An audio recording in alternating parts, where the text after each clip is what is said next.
And what is going on, everybody? Welcome to the Combs and Fitz Windy City Sports Talk page. Welcome to the Talking Cubs Facebook page.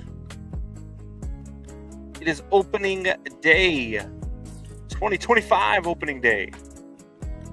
We are watching the Cubs play the Arizona Diamondbacks. It's been an interesting day so far. Been an interesting day for all those out there watching. Anybody out there watching, go ahead and let me know in the chat. See, my son's already watching. He says, "What's good, old man?" He called me earlier. I was going to the bathroom, and so I didn't answer him, and then I forgot to call him back. But what's up, kid? So we are watching the Cubs game. Lots of interesting things today. Lots of bets being won on my end. Lots of different things going on. But I won. The White Sox won today, 8-1. White Sox are above 500. What's going on, Colin? Thank you for joining the show. Appreciate you.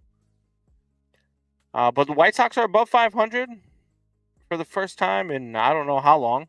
I believe they started out the season 0-9 last year. I expected them to win though. I put them in my parlay today. I am a Cubs and Mariners away from cashing out that parlay. A couple other things that Dodgers won today. I just watched the Dodgers. Tigers played them tough.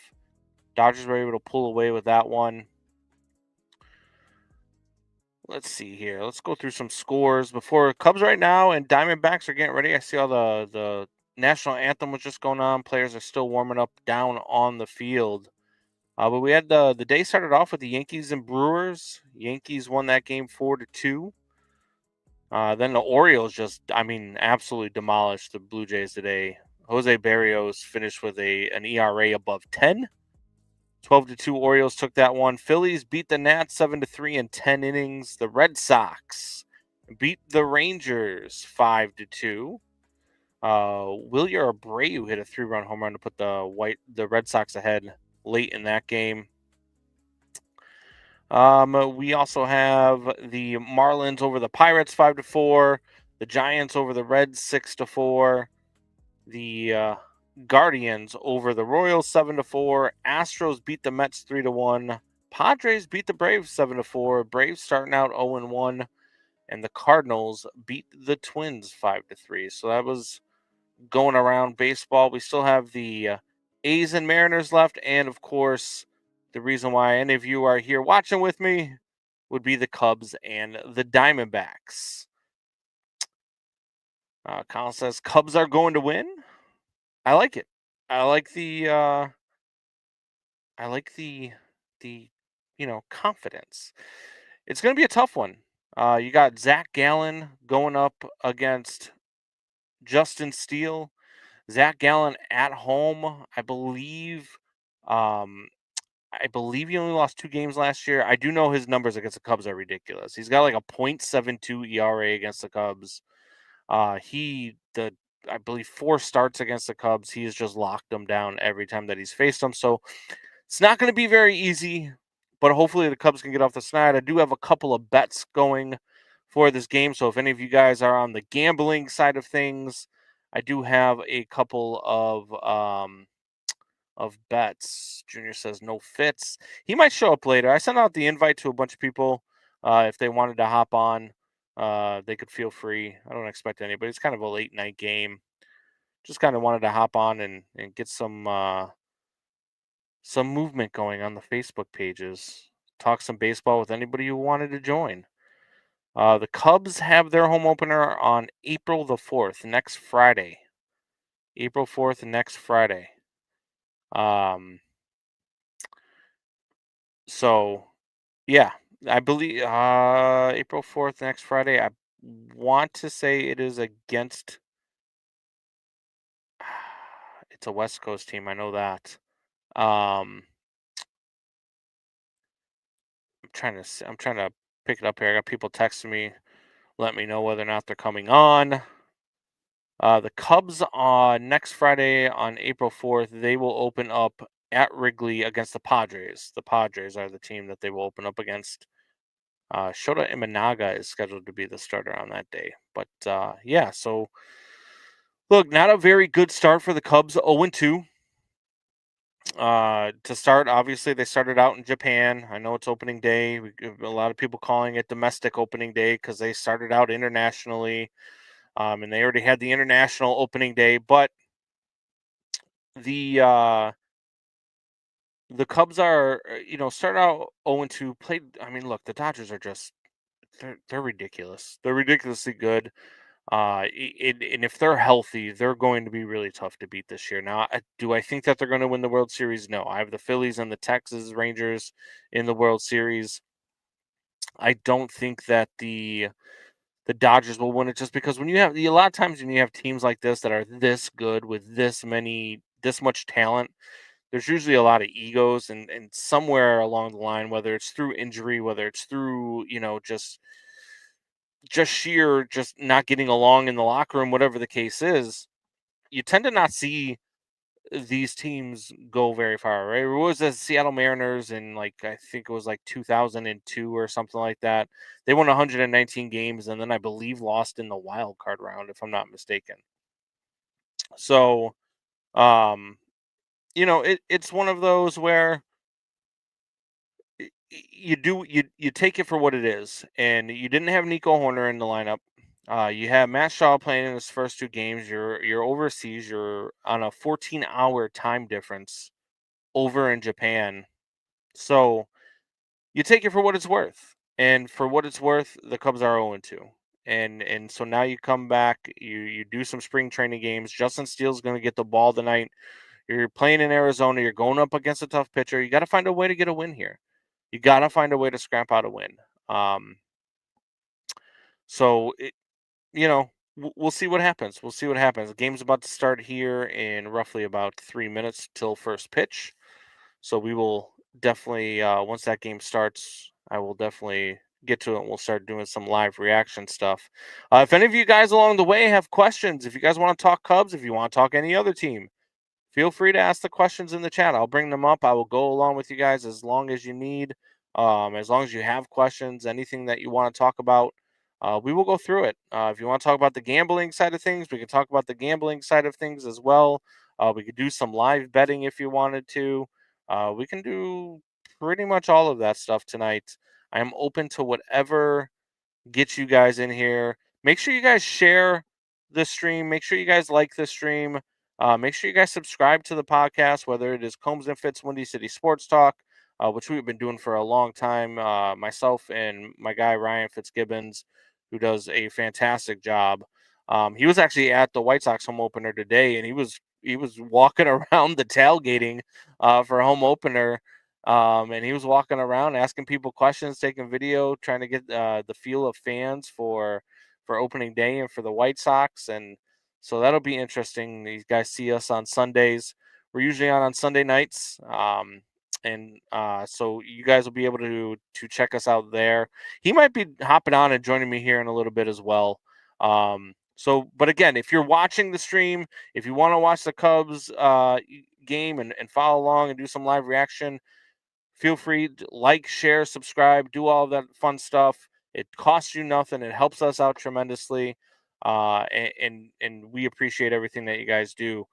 If you have any questions, if there's anything that you want to talk about, feel free to put it in the chat. And again, we will go over it. A couple of the bets that I do have going for tonight's game: Kyle Tucker to hit a home run plus 500. I got talked into this one by a couple of my buddies. Wasn't really going to do it because I mean, Kyle Tucker has not been swinging the bat well all spring long, but I guess if you're going to break out of it, you might as well. I also have a Matt Shaw home run bet plus 950.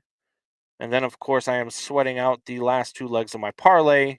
I already hit the Phillies and the White Sox on the money line. Now I need the Cubs and the Mariners on the money line. So you guys will be going through all of that stuff with me. So can't wait. Looks like they are getting ready for first pitch right now. Ian Happ is in the on deck circle. Guys, 2025 regular season. Let's go. Ian Happ They're showing the lineups right now. Ian Happ is going to lead off in left field. Kyle Tucker will play right field, bat second. Seiya Suzuki is the DH. He's going to bat third. Michael Bush playing first base. He is the cleanup hitter. And Dansby Swanson is batting fifth. He obviously is the shortstop. And then they took the graphic off the screen, so let me pull it up here. Nico Horner will bat behind Dansby Swanson, playing second base, batting sixth. Pecro Armstrong behind Nico Horner, batting seventh. Center field, Matt Shaw batting eighth at third, and Miguel Amaya is batting ninth, and he will obviously be doing the catching. So here we have like a question for you guys. Here's my question for you guys. What do you guys feel about this lineup that the Cubs are putting out there? Because I was on BetMGM tonight last night, and they were airing our show, and we were talking baseball, and they were airing it on 670 The Score, and I myself have kind of been on the side of I think the Reds are going to win this division. I hope I'm wrong. I hope it's the Cubs, but I think that the Reds are going to win this division. So this lineup, I just think the Cubs are a big bat away, and I don't know where they're going to get that power from. And they need that power. They need that extra bat. And I don't know where they're necessarily going to get it from. So I don't know how I feel about this lineup moving forward. You're going to have to manufacture runs. You're going to have to play a lot of small ball. That's what this lineup is going to have to do. And you're going to depend on your pitching to get a lot of outs. So what do you guys think? Let me know in the chat what you guys think of the lineup. What's your record for the Cubs? I got them anywhere between 84 to 87 wins. I think is about their ceiling, and that could win this division. As Ian Happ gets the game started, he looks at ball one, and then takes ball two abruptly right after that. So 2-0 count for Ian Happ to lead off this ball game. What do you guys think? Let me know. Let me know in the chat. Let me know your predictions for this game as the 2-0 pitch comes in and Zach Gallen throws his first strike of the season. Nice little breaking ball that right down the middle. Ian Happ let go by. And you're going to need, I think you're going to need about 25 to 30 home runs from Ian Happ, too, out of the leadoff spot. If you're going to get an extra source of power from the lineup that you have, I think it's going to have to come from Ian Happ. He's going to have to find that part of his game. Last year, I don't remember exactly. I believe he finished with, want to say 19. And I think you need to be somewhere in the ballpark of 25 for him. Let me look that up and see what we got here as the count is now at 2-2 to Ian Happ. Here's the pitch from Gallen, and that ball is right in the zone for strike three. A fastball up and away, and Ian Happ just watches it go by him for the strikeout. So 1 out. That's going to bring up Kyle Tucker. See if Kyle Tucker can just make me happy right off the bat and just cash my bet for me here. Hit that long ball. Let's see here. Ian Happ last year. Ian Happ stats. There goes Kyle Tucker. Did he get it? To the wall. Oh, he flew out to the wall. I thought he did it on the first pitch. Oh, you little tease you. Ah. Oh, I would have been so happy if he hit that. That would have made my night. Ian Happ stats. Let's see here. Ian Happ in 2024. He had 25 home runs. I was wrong. He had 25 home runs last year. You know, look, that team towards the end of the year was it was so tough to watch. I was so frustrated with them. Plus, I was just starting out at the radio station, so there's a lot of stuff that I just missed on towards the end of the season last year. Seiya Suzuki grounds to the third baseman who throws the ball into the first row of the stands. Lucky for him, there's a net there. So Seiya Suzuki is going to reach via an error. There's a hard hit ground ball right at him. A good throw gets him by 1.5 miles. And the third baseman for the Diamondbacks, who tonight is Eugenio Suarez. Eugenio Suarez, Cub killer too in his Red days, throws that ball away. So let's see if the Cubs can capitalize here. We got Michael Busch looking for a Busch latte on opening night. If Alex Dreyer is watching the stream, he'll know what I'm talking about. He started that last year with me, the Busch latte. That's what we call any Michael Busch home run. It's a Busch latte. Let's see here. Trying to share the stream onto the other. Where's it at?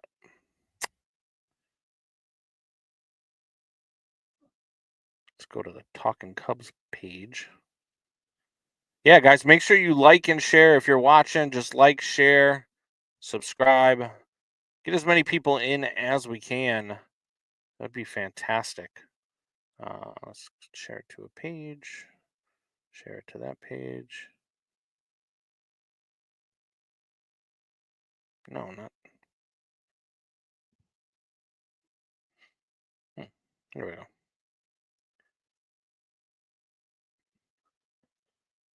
All right. Sorry about that, guys. Combs Jr. says, I have a question. How do I watch the Cubs game from New Hampshire? Well, you have the MLB at bat app. You can watch it that way. If you get the Marquee app, you can watch it that way. Ooh, Michael Busch looks at a ball down low in the zone. According to K-Zone, that hit the zone at the bottom, but Michael Busch did not like that. It was actually a full count here on Michael Busch. One away. Seiya Suzuki still on first base. Busch did not like that call.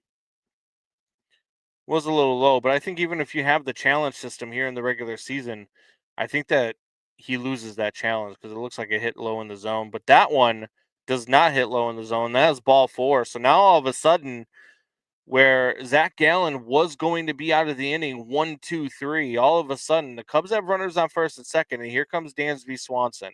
And if the Cubs are going to be an 80 to 90 win team, these are the spots that they're going to need Dansby Swanson to step up in. These are going to be the spots where Dansby Swanson is going to need to be that leader. He's going to need to be that MVP candidate that he's capable of being. And if he can be that, then the Cubs could have a really good year. But you're going to have to produce with runners on in scoring position and 2 outs, and you're going to need Dansby Swanson to be a big part of that. You need him to take that next step if you as a team are going to take that next step.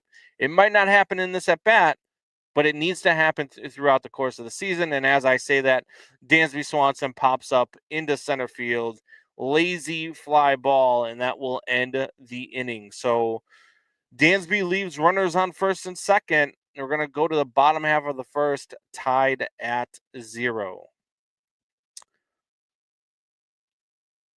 Man, those are the moments, though, guys. Those are the moments that you need Dansby Swanson to come through. Those are the moments where you need Dansby Swanson to be that MVP candidate.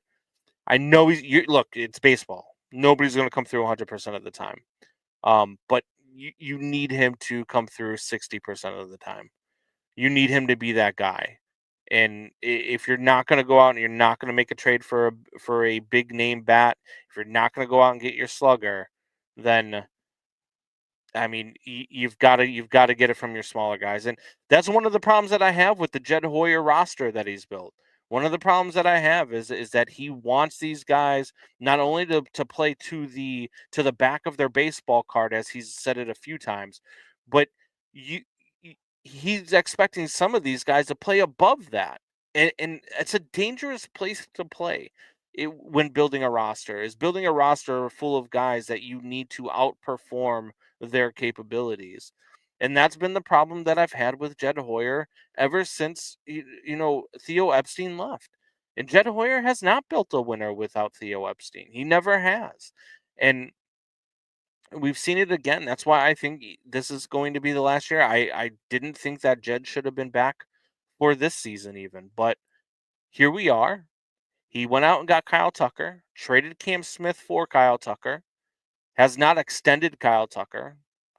I don't believe that the Cubs are going to sign him later on. I don't believe the Cubs are going to do a deal with him later in the season or even in the offseason, just because I believe that Kyle Tucker is going to command a contract of 250 to 300, maybe even 350 million dollars.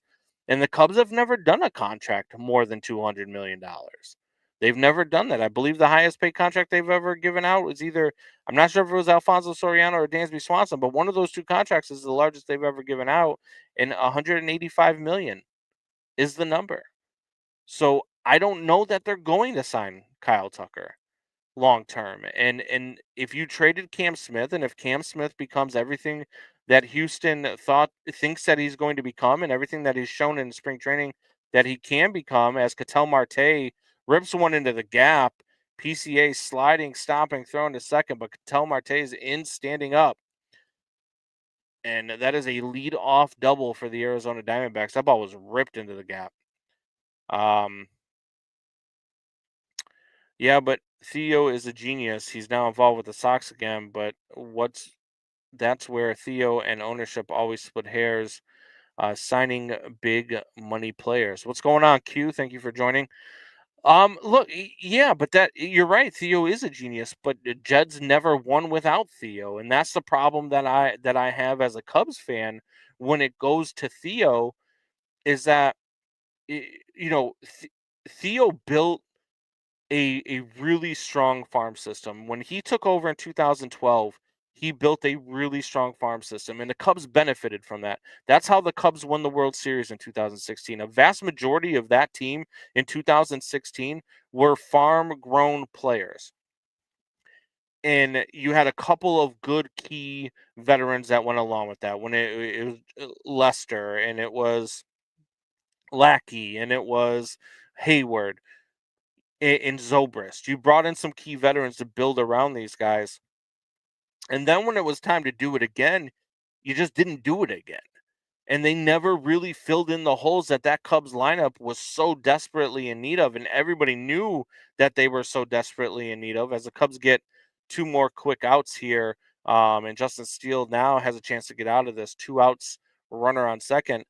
But you have that opportunity to build around that, and they never did that. And ever since Theo left, Jed has signed some really bad contracts. Jed has not really made some smart trades. I mean, if you're not going to extend, if you're not going to have Kyle Tucker for the next 10 years, if you're not going to sign him to that contract, why are you trading a 22-year-old Cam Smith, who right now looks like he's going to be the next big thing? That's what drives me nuts. Theo always finds good talent. It's just ownership doesn't want to sign him. Same thing with Boston. Trust me. No, I get it. I mean, look, I watch. I've seen a lot of Boston. I follow that team pretty closely. Used to live in the New England area, so I understand that.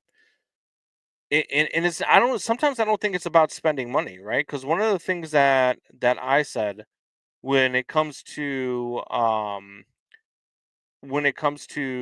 Jed, and when it comes to Tom Ricketts not spending money, it's, you know, the Cubs had the 7th highest payroll in baseball last year.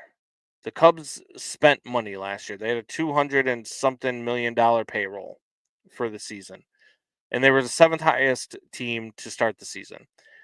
And they capped out and they won 83 games again, the same amount of games that they won the year before, despite going out and getting a manager and paying him all the money that they paid Craig Counsell. They went out and they spent all the money, and they did what they needed to do, and they thought that they had everything that they needed. They brought back Cody Bellinger. They did all this stuff, and they capped out at 83 wins again because Jed Hoyer built a bullpen out of paper mache. And what you saw with that bullpen was how bad it was. Even when I know the Cubs went through an offensive stretch where they just couldn't hit for about 2 months, but there was a lot of games that they had leads late that were just squandered by the bullpen. A lot of them. I believe believe it was in the 30s where they had a lead in the 7th inning or later and lost the game. That's a lot of losses like that. You expect to have a handful of 10, maybe even 15 of those losses, but not 30 of them. That's just too many. And they lose the division, I believe, by like 5 games, 6 games, whatever it was. You can't at that point, after giving Jed all of that flexibility, whether it's Jed, whether it's Theo, whether it's any GM, if you're the owner, you're Tom Ricketts, you're any owner, you're not giving the GM a bigger salary cap the next season going in. You're going to be like, look, man, I gave you all this money, and what did you do with it? So now I need you to go ahead and fix this. And it's that same way with any type of business. If you, no matter what type of business you're in, if you have a manager and you have goals to meet, and you go throughout the year and your manager doesn't meet those goals as the owner, you're going to go to him and be like, "Look, I like you. You do some good work. I see some of the things that you're doing. I'm going to give you another chance here, but now your budget is this, and I need you to fix it with this. And if you fix it with this, we'll talk about you staying." But that's just where the Cubs don't haven't had that, and that needs to happen, and Jed needs to go out and fix it. And I think he tried to fix it with this Kyle Tucker thing, but it might blow up in the Cubs' face. It really might, as the Arizona Diamondbacks did take the lead 1-0, but a line drive to Matt Shaw ends the inning. But after one, the Arizona Diamondbacks have the lead 1-0.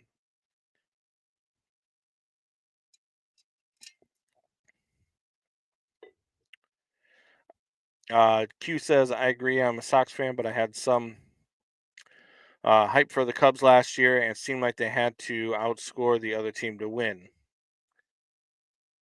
Yes, yes. Yeah, you do. I mean, look, not only do you have to outscore the other, but you have to be able to hold them. You know what I mean? Like you have to hold them. You need a bullpen that when they have a lead doesn't squander that lead. Um, and their starting rotation was phenomenal last year. The Cubs starting rotation was excellent. Shota Imanaga was far better than a lot of people thought he was going to be. Yamamoto was the big signing from Japan last year, and he ended up with the Dodgers. And I believe he had an ERA above 7 for the first month of the season. Meanwhile, Shota Imanaga, I don't think his ERA ever reached really above 3.5 at any point in the season. So the Cubs starting rotation did its job, and for the first month of the year, the Cubs offense did its job, but the bullpen squandered a lot of those leads. And then the Cubs offense kind of went into a lull throughout May and June. And when you can't hit for 2 months, man, and you have a pitching staff that can't hold the lead, it's a disaster. And somehow they still found a way to win 83 games. So I do think that this is fixable. I do think that the Cubs have a roster that could be the 90 win plus team that everybody else is saying that it is. But as me, as a Chicago sports fan, man, I'm to the point where I just have to see it. Show me on the field. Show me on the field what you can do, and then I'll believe that you can do it. And I don't know that this roster is capable of that. I know what you meant, Q. No worries. I know what you meant. It's all good. Look, even John Madden, who used to call NFL games and was a Hall of Fame coach, used to say stuff like that. And it's you're all good, man. No worries. No such thing as a dumb question or a dumb comment. They are all good. Q, while you're out there, make sure you like, share, and subscribe to the stream. Get get whoever you can to come on. We're gonna watch this Cubs game. Hopefully the Cubs can come back and beat the Diamondbacks. What did you think about your Red Sox today, Q? What did you think about the Sox? Nice win for them against the Texas Rangers, a Rangers team that I think is going to be one of the best teams in the American League, if not the best team in the American League. I do have them going to the World Series this year, so that was a good opening day win for the Red Sox. And we've got Nico Horner at the plate right now, 2-2 count, leading off the top of the second inning. Here's the 2-2 pitch, and Nico gets into one, or at least it looked like he got into one, but center fielder is camped under it halfway into center field. So McCarthy camps under it. He gets the out, one away, and that's going to bring up my guy PCA. I love watching this kid play ball, man. He's so fun, so fun. He says, "Yeah, a lot of hype up here. Happy to see it." Yeah, there's a lot of hype surrounding them, and especially with the injuries to the Yankees, I think that opened up a lot of doors in that AL East.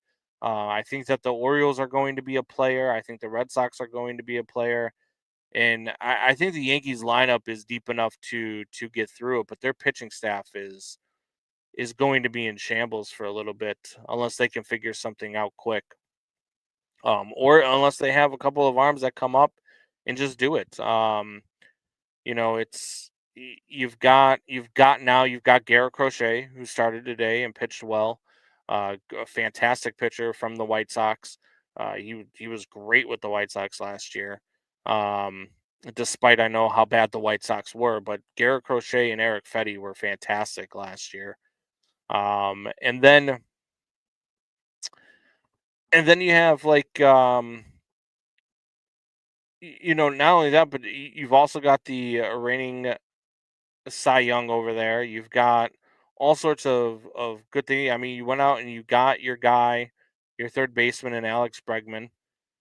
So it's going to be interesting. It's going to be fun to watch that AL East.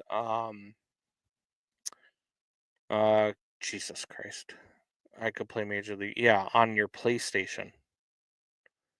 I think the Orioles and Yanks still favorites, but I like being the dogs in the East. We just need them to prove they can go a full season. Yeah, I've heard a lot of people talk. So Q, just a little bit about me. I am a producer for Odyssey Sports. So I do a lot of national sports radio, and there's a few of the national guys that are all over the Red Sox right now. And PCA steals second, and Ketel Marte almost juked him out. PCA stole second. He was in there with ease, but Ketel Marte started running towards center field like he had lost the ball, and PCA took a couple steps off the bag and almost got tagged out. But he was able to get his foot back in there. But man, Ketel Marte almost got the kid for sure. God, PCA is so fast. Well, let's see what Matt Shaw can do here. With a runner on second now, he's got a 3-0 count. I've also got a nice little ticket on Matt Shaw to go yard. So let's groove one right down the plate. I love the Bregman signing, the bat, the glove, and yeah, look, Bregman's fantastic. As Shaw takes the 3-0 count, and that's ball four. So runners on first and second, one out. So Zach Gallen, through the first two innings, who pitches well against the Cubs, has found himself with runners on first and second in both innings. Last inning with two outs, this time with one out. And now Miguel Amaya, who's been swinging the bat hot in spring training, is coming to the dish. So, yeah, we're going to see what happens here. I do like the Bregman signing. I know the Cubs were hot after him. I actually didn't want the Cubs to go get him because I didn't think that he made sense for the Cubs at the time. I wanted the Cubs to try to make a trade for Vladimir Guerrero Jr. or somebody of that ilk, or sign Pete Alonso, because that made more sense to me for this Cubs lineup. When you have a guy like Matt Shaw, at some point you've got to let these guys play, and I didn't want to block him with an Alex Bregman. So I was happy when the Red Sox signed him. I really was. Um, I think that's a great signing for them, and I think he's gonna hit. I think he's gonna hit really well there. Um, 98.5 big around here. I listened to Felger and Maz. But what do you think of your rookie Cronenworth? Is his name? You're talking about Cronenworth? Um, Cronenworth rookie.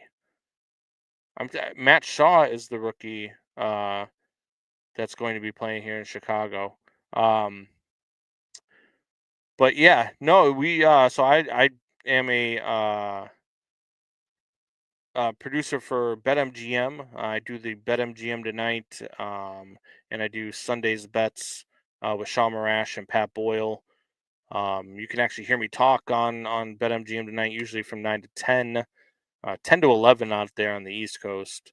But yeah, on the Odyssey app. So just follow us there too as well. Feel free. Great show, good stuff, especially if you're into sports betting. It's the place to be. As now Miguel Amaya takes a strike that was like at his ankles. What was that call? 3-1 is the count. I don't know what that call was. That should have been ball four, and the bases should have been loaded. But now Miguel Amaya looking at a 3-1 count, and now he swings at a ball in the same exact spot that also would have been ball four. And now there's runners on second and third with one out. Um,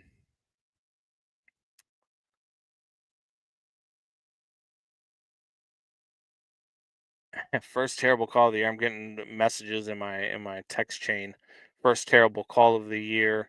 That was a terrible call. Bases should have been loaded for Ian Happ. Instead, there are runners in second and third for Ian Happ. And again, Cubs in a spot again where with two outs and runners in scoring position, they need somebody to come through. And Ian Happ with a ball down the line, just foul for strike one. Man, needed that one to drop fair. But again, like I said, you got runners on second and third, runners in scoring position with two outs. You need somebody to come through here, and you need Ian Happ to drive in runs here. And this is why you put him in the leadoff spot in case they turn the lineup over with runners on base. You want him to be in these situations, and so we'll see how it goes here. He broke his bat, so he's getting a new bat right now. It is a 0-1 count as he just hit that one foul. Um,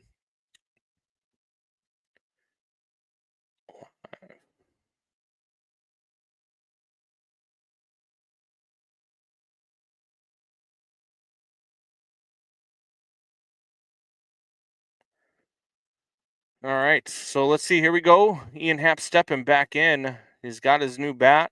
Zach Gallen trying to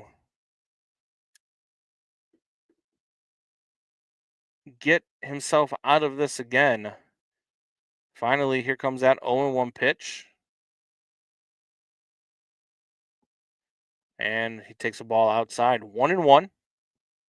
Kyle Tucker on deck. Zach Gallen having a really hard time finding the strike zone. Would be nice if Ian Happ can't drive him in to at least work himself on base and put Kyle Tucker in a bases loaded situation as he takes ball two up and away. 2-1 is the count.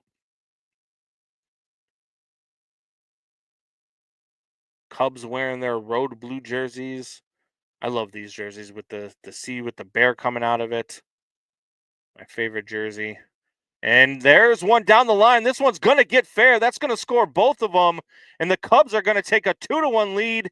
Ian Happ with a double. That is what the Cubs needed. And that is exactly what they got out of Ian Happ. You got to love to see that. The two out, runners in scoring position, base hit, double down the line. That's the second. That was almost the same spot where he put the first one that just went foul. And he finds it again and he takes it in there. So Cubs take the lead 2-1 here in the second inning. Fantastic piece of hitting there by Ian Happ. Just went out and got the pitch. Pitch was low and away. He just reached out and pulled that thing down the right field line. Love to see it. Let's see if Kyle Tucker here can follow suit, and he does with a base hit up the middle. He's going to get his first RBI as a Cub, and the Cubs now lead 3-1 on a single from Kyle Tucker. Let's go. This is why you have to sign this guy to a long-term contract. You've got to extend him. You've got to do what you got to do. Beautiful piece of hitting right there by Kyle Tucker. Let's go. Fantastic stuff, man. God, love to see the two out hitting with runners in scoring position is something that the Cubs have struggled with for the last two seasons. Probably longer than that because they were pretty bad before that. But these last two seasons, when they won 83 games both years, when they squandered that lead in the division 2 years ago, when they couldn't get things going last year, it was because they could not get two out hits with runners in scoring position. So it has a huge sign right there from the Cubs. If they can keep doing that, they're going to put a lot of pressure on teams. He says, move Hulk Hogan to the left a little more so that I can watch the game. I can't do that because then they'll shut the stream down. So can't do it, kid. I do like the Tucker trade. They still have not signed him yet to a long-term deal. They were not able to get an extension done, which, again, with Jed Hoyer, if you are going to trade the pieces that you traded to get Kyle Tucker, I don't understand how you make that trade without having that deal already in place. It just doesn't make sense to me.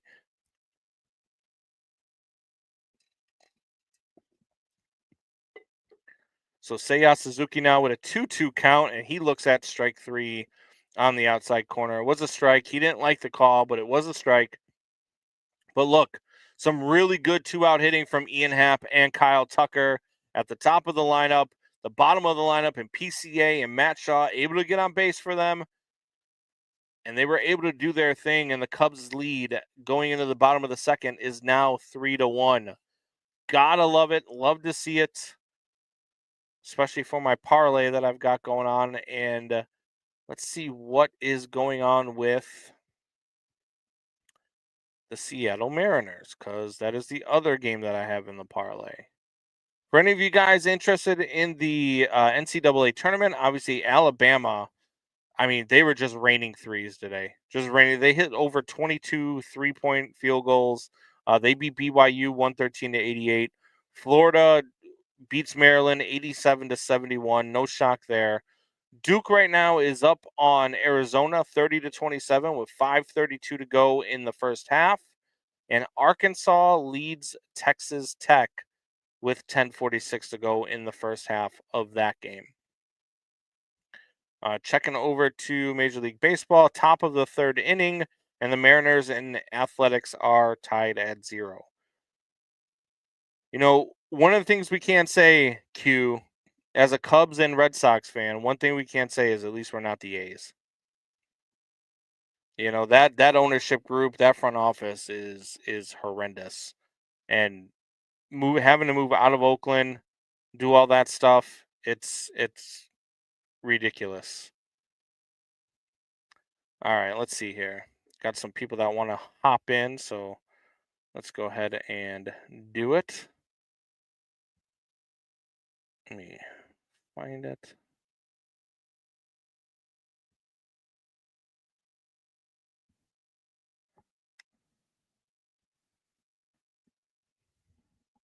All right. So hopefully we'll have somebody else on here, somebody to bounce some conversation off of. Got a couple of my buddies that want to hop in.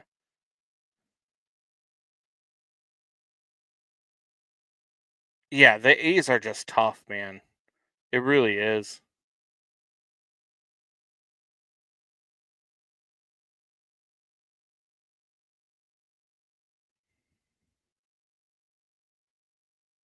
Let me send this out.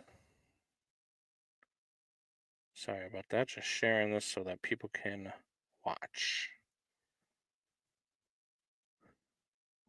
And Eugenio Suarez, I said he was a Cubs killer.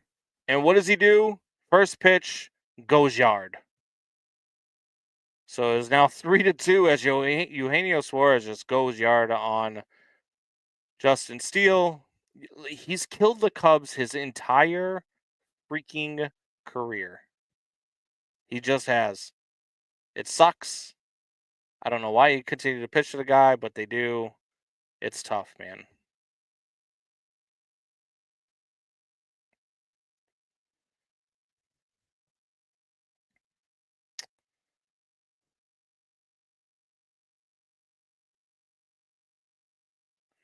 All right, let me change this and let me share this out.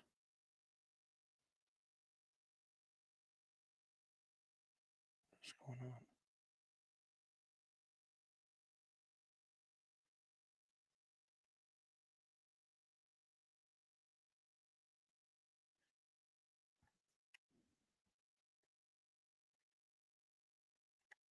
There we go.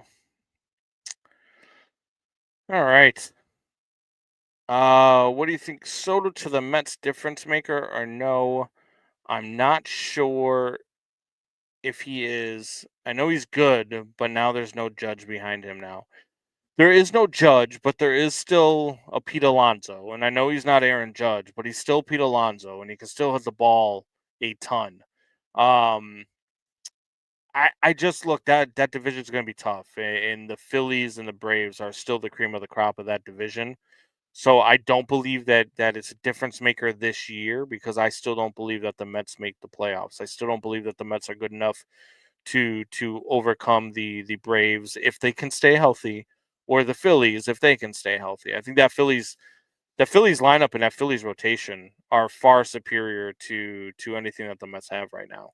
Um, so I think that they're going to win the division. I think they're the best complete team in the National League. And I know it sounds weird with what the Dodgers have built over there, but I just feel like the depth and the bullpen and I think that the lineup is equally as potent as the Dodgers.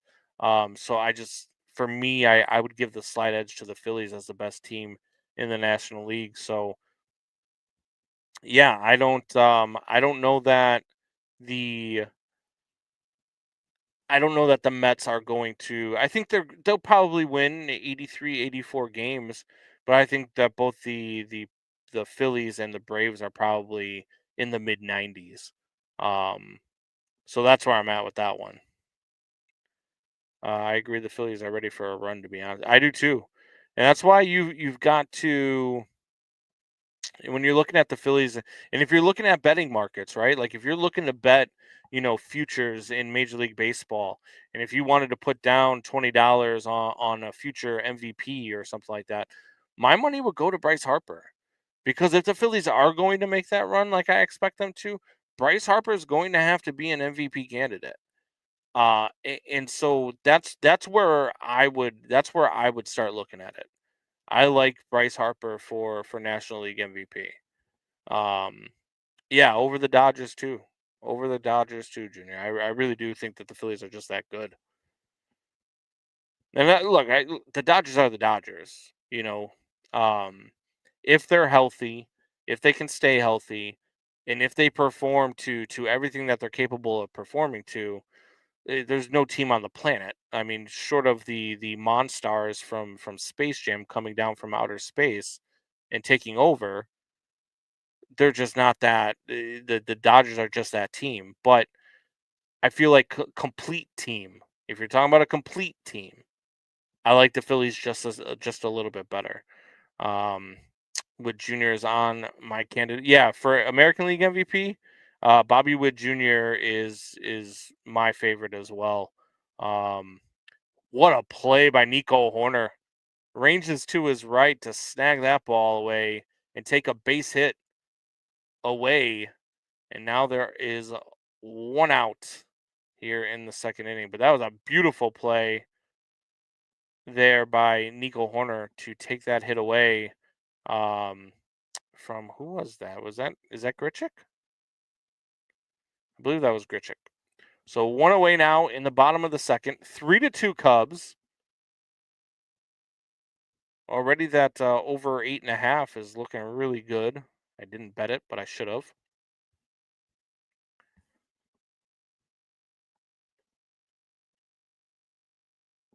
So 3-2 here. Bottom of the second. Here's a pitch from Steele. That ball's up the middle, but Dansby Swanson's right there. Throws him out. 2 away now as McCarthy grounds out to Dansby Swanson. Justin Steele's going to be mad at himself for that pitch that he gave Eugenio Suarez. But look, I mean, the guy's just. Eugenio Suarez is a really damn good player, very underrated player. Um, and he's just been a Cubs killer his whole career. So let it eat at you, but go ahead, get Perdomo here to end the inning, and let's go to the third inning with the lead still. See if we can put up some more runs. Zach Gallen's struggling to find the zone. He's having a tough time. So let's keep it that way. Let's get him back out there. Let's get him on the mound. Let's put some pressure on him. As Perdomo lines out to center field, PCA is there. And ask and you shall receive. Justin Steele gets himself back right. Goes 1-2-3 after giving up the home run. and the Cubs will go to the third inning up 3-2. The Dodgers are the Kansas City Chiefs of the MLB. I just don't want to see them win another title. I mean, I don't. They're not quite that yet, but I mean, they're capable of being that. If you don't win the next 5 World Series, I think it's a. I think it's a loss. I think that it's a you've wasted your money. I mean, your payroll is damn near $1 billion, so you better be the best team in baseball. You better be the team that's winning the World Series every year. Um, and if you're not, then to me it's a waste.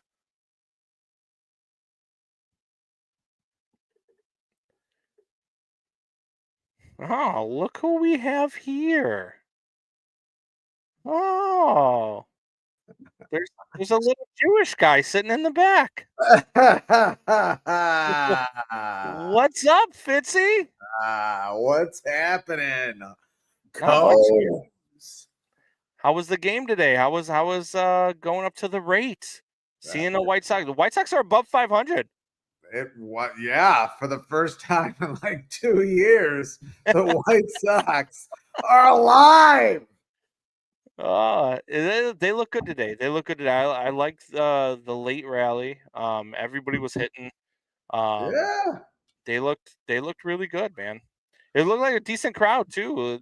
When I drove by, one of the guys that I work with was actually there, and I texted him because when I drove by from 90, like it just didn't look like there was a ton of people there. From what you can see as you're driving by, I mean, traffic was moving really slow anyway. Yeah. So I texted As him. usual. I was like, "What's the crowd like today?" And he's no, it's a really good crowd. And then when I got home, I turned it on right away, and I was like, "Oh yeah, look at that. That was a nice looking crowd there at the rate. Finally." Yeah, about I'd say 30,000, possibly more. I mean, it got pretty packed. It was packed on the concourse, so maybe more. I didn't see the exact numbers, but it had to be over. You just know, I've been going there so long, you know when it's over 30,000, which is good for opening day. Junior, checking in. What's up, buddy? Was listening a little bit of the Cubs on my way home. Yeah, I mean, Yeah, no, Justin Steele, Suarez just hit a home run. I heard that. Eugenio Uh, Suarez is a Cubs killer. He's been yeah, ever since he was a Red, just murders the Cubs. and wait till you see some of the Sox fans I talked to and interviewed today. I saw one of them. Did I saw one of them. I send you Eric? Did I send you the guy in the I don't even remember what it is. He was sitting in a chair. Yes. Yeah. He gave you a chicken wing at the end. Made you Man, eat it. you should have seen what was happening off camera. Oh my I god. wish I would have had the last question I asked him, but like we were doing stuff and then it was like off camera. I was like, Yeah. yeah, he's there. He's smoking a marijuana pipe just sitting there. Like, hey, you want to talk to me for a minute? There you Yeah. go. He said in the beginning of the interview, like, oh, yeah, I'm smoking. It's marijuana. It's legal. Like, I don't want to get into a political conversation, but, and he's like, political conversation. I was Yeah, like, yeah. whatever. Yeah, you could tell he was a little lit. Um as Michael Bush strikes out. So one out here in the third inning. Cubs up 3-2. Look, I was telling everybody who's listening right now, who's yeah. watching, when the Cubs scored those runs there in the second inning, is that I liked what I saw, and whether or not they can hang on to this Tucker? game is going to be uh, interesting. But the being able to hit the ball with runners in scoring position and 2 outs. And that's something that the Cubs over the last 2 years just have not been very good with. So I like that sign there. Both Ian Happ coming up and hitting that double to score two, and then Tucker following it right up with a single up the middle Yep. is fantastic. And Um, if you so remember, Jed Hoyer / Theo Epstein lineups have had that issue, even had that issue after the World Series win, yeah, where they're runners in scoring position because they had a lot of two outcome players. They had a lot of biases. Now, I never thought Rizzo was that, but he definitely tends towards that. Yeah. Rizzo would cut down a swing, but definitely Chris Bryant was that. Baez was definitely that. Yeah. Jason Hayward was that, even though he never really hit the ball. Right. You just had a lot of those players. But I think this team is different. I don't think this team is like that 2017, 18, 19 teams that would really go into cold spells. I don't Yeah. know. You got a lot of, Well, and you they got like can't this be, guy who's right? up now, Nico Horner, who you got some contact hitters on this team. Yeah, and he just ripped a single, There you um, go. and now PCA is up, and you're going at with this lineup with what the Cubs are. I talked about this at the top. You're going to have to manufacture runs. You don't Yeah. have the guys that are in there that are going to that you don't have that extra pop. So you're going to have to if you're going to win the 90 plus games, you're going to have to manufacture runs. You're going to have to play a lot of small ball, and it's going to be interesting to see how they play this out because I'm still down. I still think the Reds win this division. Um, and I still don't know that the Cubs are a 90 win team like everybody seems to think that they are. Yeah, I mean, I think I was listening to a lot of obviously I got actually really excited for opening day today, which I don't know why I doubted I would. I just Uh got excited because PCA flew out to the track. You're like probably 10 seconds ahead of me, Oh, but because I just saw it. But anyway, um, what was I gonna say? you're Yeah, talking about being excited for opening day. yeah, getting excited. But so I was listening to a lot of pregame stuff, and they were saying like all the betting has the Cubs at about 85 and a half games. I don't Yeah, know. I just think they're a little better than that. I have a little bit more faith in this team, but I think a lot of people, when you're too close to the team like you are, you can kind of see all the more of the warts. But I don't know. I think they'll have a little bit more. I'm hoping they'll have a little bit more pop than you think they will, but yeah, see I, what you I, mean. I wish there was one more addition. yeah, I'm no, I going do to say it too. again. I wish that addition was Bregman. Yeah, you see, I, I, I don't care that it wasn't Bregman. I wish it would have been just somebody with pie because I do like the idea of Matt Shaw at third base because you at some point you've got to see what you have here. Nico Horner. I mean, like if you're telling me that you're going to trade Nico Horner and get Bregman, fine. You know what I mean? But I didn't want Bregman coming in and playing third, because I believe that Matt Shaw, if he's going to be what you think he's going to be, and especially since you just traded Cam Smith for 6 months of Kyle Tucker, because you're not going to have him for much longer than that. Is so you've got to see what you got in a guy like Matt Shaw. Um, but Does yeah, no, I think that they're away, and then it's a big if with the pitching staff, right? Because I mean, the wind was blowing in on an ungodly amount of times last year at Wrigley Field, which normally is not the case. And I yeah, think that that helped a pitching staff that is like Shota Imanaga is a fly ball pitcher, and so if the wind's blowing out more than not at Wrigley Field like it normally is he still the same? Is he still as effective at Wrigley as he was last season? And so that's why I have a little bit of pause for concern with this roster. Is just because I don't know that they did enough. They now look he did finally go out and build a bullpen that's not made out of paper mache. So yeah, I do like that. Um, yeah. but It's weird when you build a bullpen that throws strikeouts. yeah, That's pretty good. Not to say your closer doesn't necessarily have the power that the rest of the bullpen has, but man, right. I'll tell you, Brad Keller could be could have been an interesting pickup for them. Who's there? I Yeah, think they're only lefty in the bullpen. yeah. Is that And Nick, correct? Yeah, but he's it an is. interesting pitcher because he could be a head case And I wish they would have went out for and got sure. Nick Pivetta too, especially with that contract that Nick Pivetta got. I mean, to only be paying him $1 million. I mean, why weren't you in on that for the back end of your rotation? And we'll see how the back end of the rotation looks. I mean, Ben Brown pitched the final spring training game the other day. He looked decent. His stuff looked really good. Breaking ball was really sharp. But again, it's spring training. So you take it with a grain of salt. But it was more not so much that he was getting the outs, but that his stuff was actually looking good, which is kind of exciting. But I don't. I just there's just that pause for concern. Now look, this team. I mean, if Craig Counsell is the manager, the $40 million manager that they think that he is, this team shouldn't have any problems, right? He'll find a way to win with this. That's what he did in Milwaukee. He found a way with a roster that was less than perfect, right? They kind of had basically, to be honest with you, his roster in Milwaukee was a lot like this Cubs roster is right now.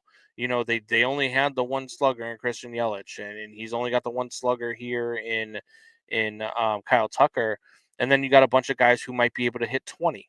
You know what I mean? You might get 20 from Dansby Swanson. You might get 20 from Seiya Suzuki. You might get 20 to 25 from Ian Happ. But you got a lot of guys who can play small ball, who can hit the ball around and manufacture runs. So maybe that was the plan the whole time, and maybe that's going to work for this team. I just have to see it happen, man. I just have to see it happen. And the Cubs get was that ball 4? And Justin Steele wasn't looking when the catcher when Amaya throws the ball back and the ball goes over Justin Steele's head. Justin Fitz, is Steele that kind of looks back at him like, "What the hell were you doing?" Fitz, is that your smoke detector? What is he talking? What smoke detector? What? I think he's hearing things. I We don't might hear have it. to have Maybe his ears are ringing. it. He also says, "Dad, I'm unemployed, so I'm gonna come stay with you until I move to North Carolina so I can watch Cubs games." Well, I mean, that's fine, but I don't know how you're gonna pay your rent if you're unemployed. You ain't living.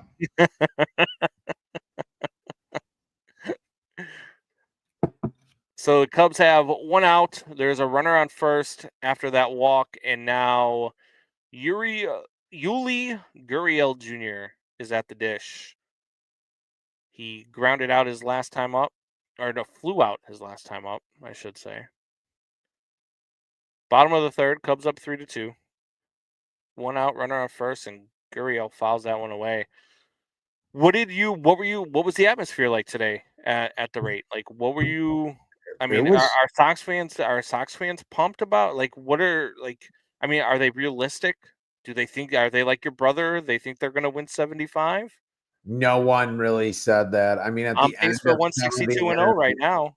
I had obviously no time to cut up any of the internet, but at the end of some of them, some of the fans, I would say World Series, and they would laugh. But no one thinks that's going to happen. They were just there to, you know, some of them were there to just party, but some of them were there just because, like, hey, this is still my team. Like, what else am I going to do at this Yeah, point? I love this park. You'll see, but it was actually really festive, man. A lot of people were having a great time, and really, when you win 8-1, you're yeah, gonna have a good time at a game. There was an early home run by the Sox. They got a couple runs early. They were ahead the whole game. It did warm up a little bit, but they said it was 59 degrees at one point, and it felt like it was 30.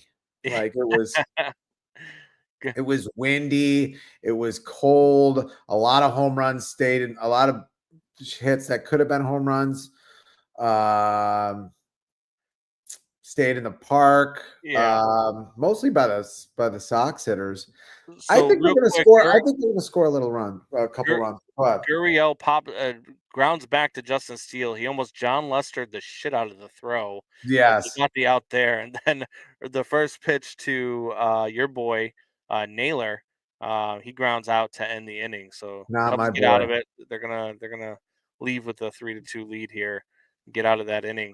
But yeah, so I mean, that's see, I don't. This is why I don't really care for going to like. I will go to opening day sometimes, you know what I mean, and especially if I'm with a group of people, whatever it is, what it is. But for the most part, I don't enjoy going to early season baseball games live because it's just like, man, the wind sucks. It's cold. Like we don't. It's not like we're in a dome stadium. We're like, if it was in Arizona, sure, Build yeah, I'm homes. going. You We're know what gonna I mean? build California, sure, I'm going, but not in Chicago, man. On the March cities, 27th. the cities that are like a 20% of the size of us build domes. To the north of us. We don't build domes. I don't No. know why, but we don't. Yeah, Josh Naylor does still haunt Chicago White Sox fans' dreams. I don't even know how he's a good player. He's got such a weird body. He can barely run. Like, I don't even know what's going on there. I mean, Paul Konerko could barely run, but you could at least see how he could like get to a ball. Like he had really quick wrists. Like you could see what was going on there, really strong. I don't with Naylor, it's just amazing to me that when he does anything on the baseball diamond, that's Yeah. I don't know, that works out. Juan Uribe was like that too, because he was barrel chested and it was like, how does this guy play shortstop? But Yeah. somehow, some way. Yoel Moncada is kind of like that, but he doesn't really Yeah. play. He walked. He Yeah. walked today.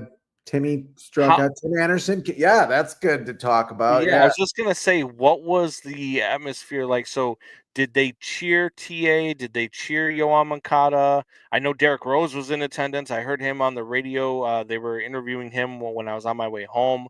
I was listening to the game. Um, obviously, I know for a fact he probably got a standing ovation, probably got the Yes. loudest pop out of everybody. But when you're talking about TA and Yoan Moncada, I mean, I would like to think that TA at least got a good round of applause and wasn't booed mercilessly. Um, No, there was a smattering of boos, but really like 90% of it was cheers. okay. My younger brother did not cheer until like maybe the very end and then gave a golf clap.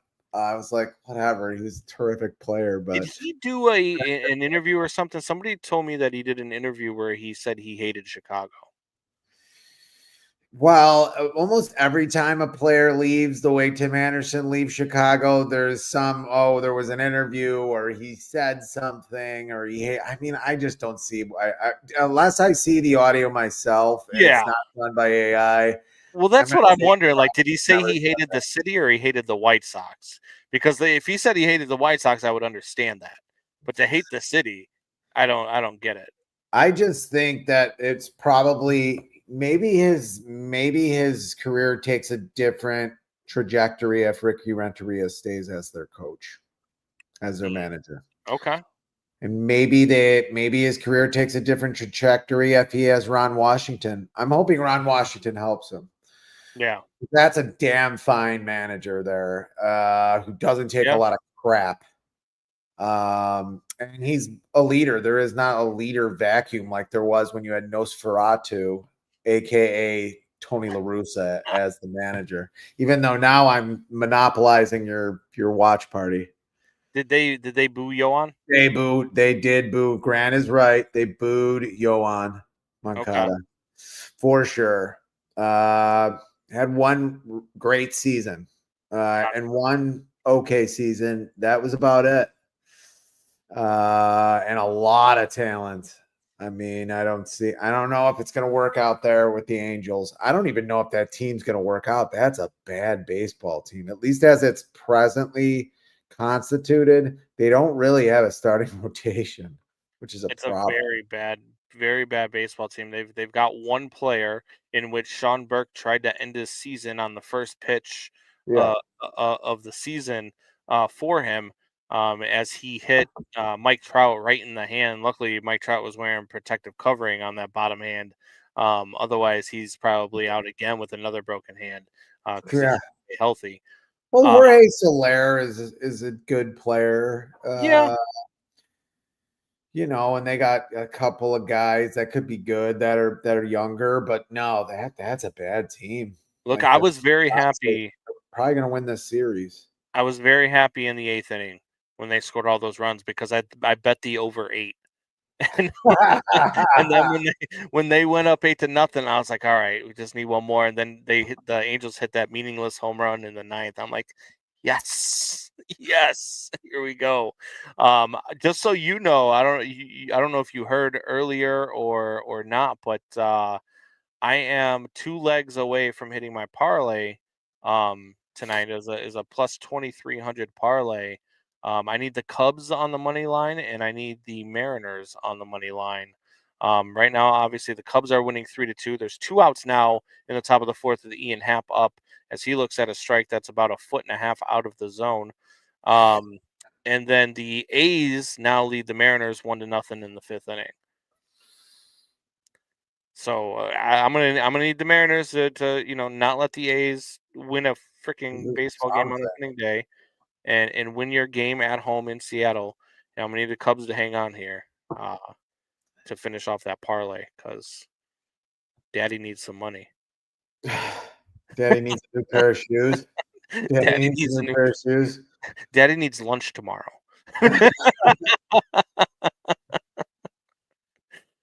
Ian Well, I Happ mean, it drives looks. another one. Get up. Get up. That one's gone. Home Here run, we Ian go. Happ. 4-2 Here we Cubs. go. Attaboy, Happer. Now Kyle Tucker follows He, suit, and I'll hit my he's home a run bet with Kyle Tucker. he's a player you root for. Yeah, Yes. for sure. I do. You know what's funny? When he first started his career, so when he was coming up with the Cubs, it was Albert Almora Jr. was manning center field off and on, right? And Ian Happ, I'll never forget in And 20. not hitting. Yeah, well, yeah, there was that, but in 2017, Ian Happ is coming up, and they're platooning the two of them, and Ian Happ couldn't play defense to save his life. And I was watching him man center, and I'll never forget there was a series in Cincinnati where they lost 2 games by 1 run, and in those 2 games, Ian Happ made 3 errors in center field. And I was like, I hate this kid. I hate this kid. Give Albert Elmore an everyday opportunity and stop playing this Ian Happ guy because he sucks.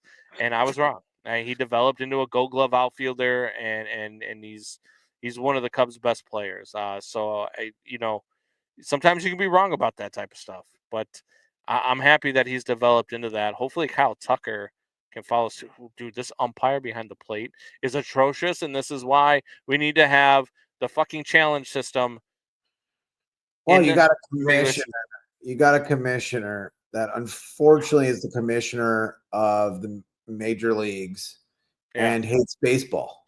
yeah, yeah, yeah. I thought it Usually was you fitting. want a commissioner who likes the sport he is the commissioner of. I thought it's funny how he Unfortunately. went out today on a podcast and was talking about ESPN and calling out ESPN for not getting a contract done with Major League Baseball on the same day that on opening day the MLB at Bat app fails and nobody can watch baseball. The app was down for like 2.5 hours after Oh first pitch. It God. was, yeah, nobody could watch games. I'm sitting there at work. I'm like, I just want to watch a game. And I'm trying to turn it on my phone. And I'm like, where what the hell's going on? Why can't I get that? And then I thought it's just my phone, so I'm resetting stuff, and then I go on Twitter and people were just losing their damn minds. Everybody was so angry because they couldn't watch games because the app wasn't working on opening day. Just gonna go back to where you're gonna need that W flag up for Yeah. Cubs games just to know if they won or lost. Yeah. Like that's why the flag. That's why they used to fly the W flag because it was on the radio. A lot of people worked late, whatever, couldn't see whether the Cubs won, so they could just Yeah. look up in the neighborhood and see if the Cubs won. Kyle Tucker draws a walk, so Seiya Suzuki is going to come up with a runner on first and 2 outs in the top of the fourth. Cubs lead 4-2. See if Seiya People can. get worried about really good hitters when they have bad spring trainings. I never do because they usually know what they're doing, especially when they're at this point where this guy's could be a top 5 hitter this year, definitely a top 10. I was so worried about Kyle Tucker that I bet him at plus 500 to hit a home run tonight. He almost cashed it in the first. He flew out to the wall in the first at bat. I jumped out of my seat. I was doing the damn stream. People saw me naked on the stream almost. Most really, really good hitters are ready right when the season starts or right about when the season Yeah. starts. And they know how to do that somehow. They just have Yeah. that innate ability. I'm not going to worry about a guy who's a double-digit WAR player Yeah. not No. hitting in spring training. I'm just not. Say now with a 1-1 count here with 2 outs, Gallen throws over to first, because he thinks Kyle Tucker's going somewhere right now. I think that's the second throw over already too, isn't it? Maybe, I don't know. But anyway, You're so yeah, I don't worry about hitters when they're not hitting. I worry about the at bats are taken. Look, he was as Seiya Suzuki hits one sky high into center field, so that's going to end the inning. But the Cubs take a 4-2 lead on the Ian Happ home run heading into the bottom of the fourth inning. Um, I don't worry about those guys because as long as I'm watching their at bats and they're making good contact, and that's one of the things that Kyle Tucker was. He was hitting the ball hard. The ball was just landing in gloves, and it wasn't flying out of the park in Arizona, and it wasn't doing the things I can't at least 10 times I watched him this spring fly out to the wall. You know what I mean? So hey, he's hitting the ball hard. Um, and what's going on, Shanna? Long time no see. I hope this isn't the White Sox opening day. It It, is, it Shanna. is. It is. It Yeah. is. I'm sorry, Shan. I'm wearing a White Sox shirt. I went to the game. I do love rooting for the Mm. team. I love that park, by the way. It's beautiful. Yeah, Had and the another food. Cuban. Yeah, I mean, just the smells and everything. But yeah, it is a fluke. I think they'll score a little bit more runs than I would have guessed. Because Yeah. I think the whole Luis Robert thing is back. If he doesn't get hurt, that's real. Benintendi had a home run today. If he's going to hit 20 to 25 home runs like he did last season, that changes the lineup a little bit for me. Rolando, the score. The Cubs are up 4-2. They are heading in right now. It's on a commercial break. They are heading into the bottom of the fourth inning. Cubs lead 4-2. What's going on, Rolando? Thank you for joining the show. Make sure you click like, share, and subscribe as well.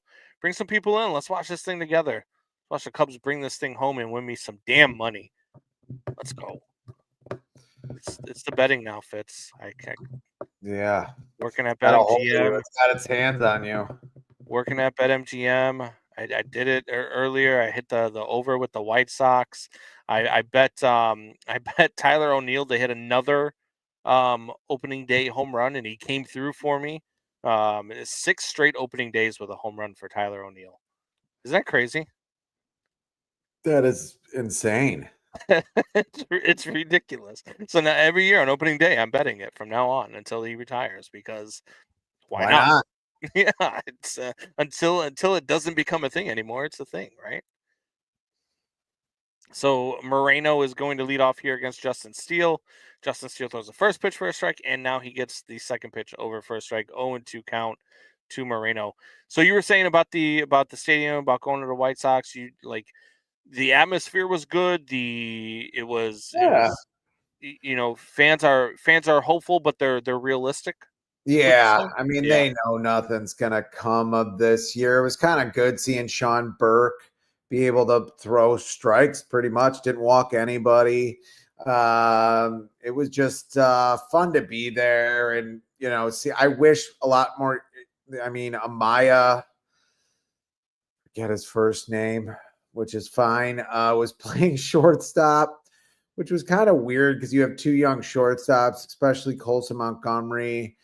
Um, Meardrith, I think is his name, you're who talking could about be Amaya for the White Sox. for the White Sox. Yeah. That's Jacob. Yeah, Jacob Amaya, who's defensively fine, but I want to see Colson Montgomery out there. I want to see another. I think it'll be a better team when you do that. Miguel Vargas had a double for a couple runs, and it just the place was shaking. It was a good time. A lot of people had smiles on their face.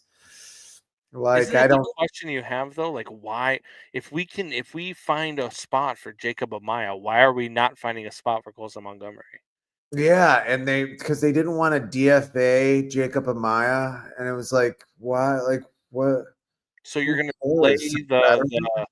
you're gonna delay, freaking the development of your stud shortstop Yeah, to at some point, yeah. and then I mean, and then some of their pitching that's not going to be coming up yet. I mean, it's just like sometimes you have to throw these guys in the fire eventually. Yeah. And I know Colson Montgomery got hurt. Looks like Kyle Tucker just made a really nice sliding catch to rob Eugenio Suarez of a single and to keep the runner on first base. So there's a runner on first. Now one out for Justin Steele here in the bottom half of the fourth inning. Cubs lead 4-2. And even if they don't sell this team, uh, like Gats has to show results at some point. So what are you doing? You're not Teflon, dude. Yeah.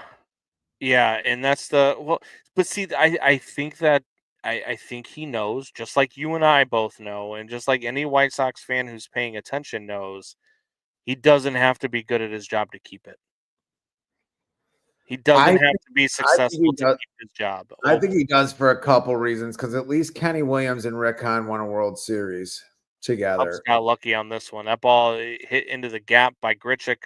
That ball bounces over the wall. It's going to stop a run that would have scored from scoring, and now there's going to be runners on second and third with one out. This That is that ball not left the the bat at steal. 109.2 miles an hour. This is not the steal that you usually see. He's just not as sharp Yeah, to. I said this last night. They asked me about it on the show, which I did not know that we were on 670 The Score at the time when they're asking me about this, and I'm ripping into Jed Hoyer. Um, but you know, I'm not as sold on Justin Steele as everybody else seems to be. Mhm. I don't think he's an ace. I think he's a 2. I think he's a quality 2 and he's a 3. Like he is not the ace of a staff. He's just not consistent enough. Now his strikeout per 9 is pretty high cuz he averages a strikeout per inning or more. Um but his strikeout to walk ratio is really low. I mean, it's in the 3s. So you really would like to see it if you're going to be an ace, you need to be up in that 5, 6, 7 Yeah, range for a strikeout to walk ratio, and he's just not that guy. Very inconsistent pitcher. he's Um, faded at the end of seasons too. yeah, he is a bulldog, though. I will say that. I mean, he pitches with a flair. He pitches with passion, and he wears his heart on his sleeve every time that he's out on the mound. I just, I'm realistic about the things that I see out there, and I that's what worries me about this Cubs team is this pit is this rotation. Um, I think that they've got a lineup that can hit, not for a lot of power, but they got a lineup that can actually hit. And they've got a bullpen that can help you out. But you've got to get 5 or 6 from your starter, and I don't know that they're going to consistently get that this year from anybody other than maybe Shota Imanaga, who, let's just face it, he's only in his second season. We saw one good year, which was an anomaly at Wrigley Field with the wind blowing in as much as it was. So I've got to see it happen again. But that's what scares me about this team. If the pitching rotation is good, and it's as good as it was last year, yes, this is a 90-win baseball team. I There's just a don't know if it is. Yeah, there's a reason why GMs like strikeout pitchers, and then a lot of the aces in this league are strikeout pitchers because As guys who Steele throw to strikes a guy out contact. here.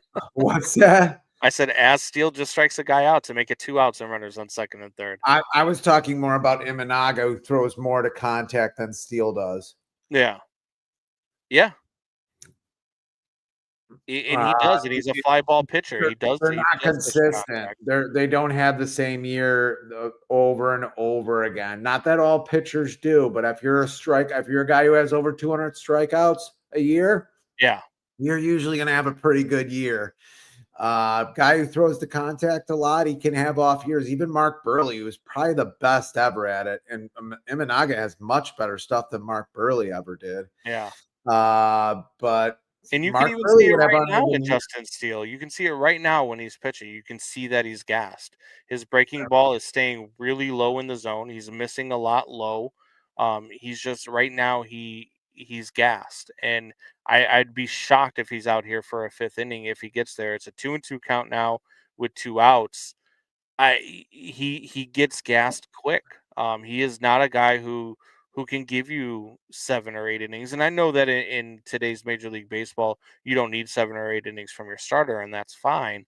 But I can't have a guy who is 60 pitches in as Perdomo grounds a ball to third base. It's going to be a tough play from Shaw, bounces, and Perdomo just beats it out. So a run will score 4-3 here, with 2 outs now and runners on first and third in the fourth inning. Um, I can't have a guy who's 65 pitches in the bottom of the fourth inning being gassed. 3 and 2/3, yeah. Only through 3 and 2/3 innings, yeah. So that's my worry with this baseball team. And that's where we're at now. And look, that one right there is unfortunate. Hadavi's out now to talk to him. I mean, that's just an unfortunate. Perdomo beat that ball into the ground. You got the Yeah. pitch that you wanted. You made the pitch that you needed to make, and Perdomo just his speed just beats it out. He just hit it, where there's nothing anybody could do. Shaw made a good play on it, clean play, Yeah, ran sure in, did. made a clean throw. But Perdomo was just too quick. You almost like to see him just fake that throw and try to get the guy out at third as he rounds third. Which, by the way, they almost got PCA earlier. I don't know if you were watching. PCA steals second, steals it by a good 10 feet. Ketel Marte, as PCA is sliding in, catches the ball and then starts running towards center field like the ball got away. PCA took 2 steps off the bag and had to stretch it back to second base because Ketel Marte almost faked him out. That's smart. Speaking of Ketel Marte, he's up now with runners on first and third and 2 out. First pitch to him is a ball from Justin Steele. This is a dangerous hitter here. Ball after a mound visit. Yeah, you do have an empty bag too, so I'm okay with kind of being safe here with Ketel Marte. Um, I don't look. Here's the thing: Steele will not be. There's no way Steele comes out for a fifth inning. So this is going to be Steele's Wow. last inning. Hopefully, he can get Marte here to end it as Marte grounds the ball to short. Nice play, Dansby, up the middle. So he will get out of it. Still Yeah, will escape with the Harrell lead. batting with the bases loaded. But anyway, they got out of it. Yeah, yeah. You get out of it. You had runners on first and third, and Dansby Swanson makes that play up the middle. So 4-3 lead heading into the fifth inning. I like it. Hopefully, they can maintain that. We'll see. You're gonna rely a lot on the bullpen here. You're gonna see a lot of bullpen arms in this game. They're not gonna let him pitch more than 70 pitches. I wouldn't. Did you see how gassed he looked? Yeah, that's bizarre. Yeah, I would not let him come out for a fifth inning. That's just me though.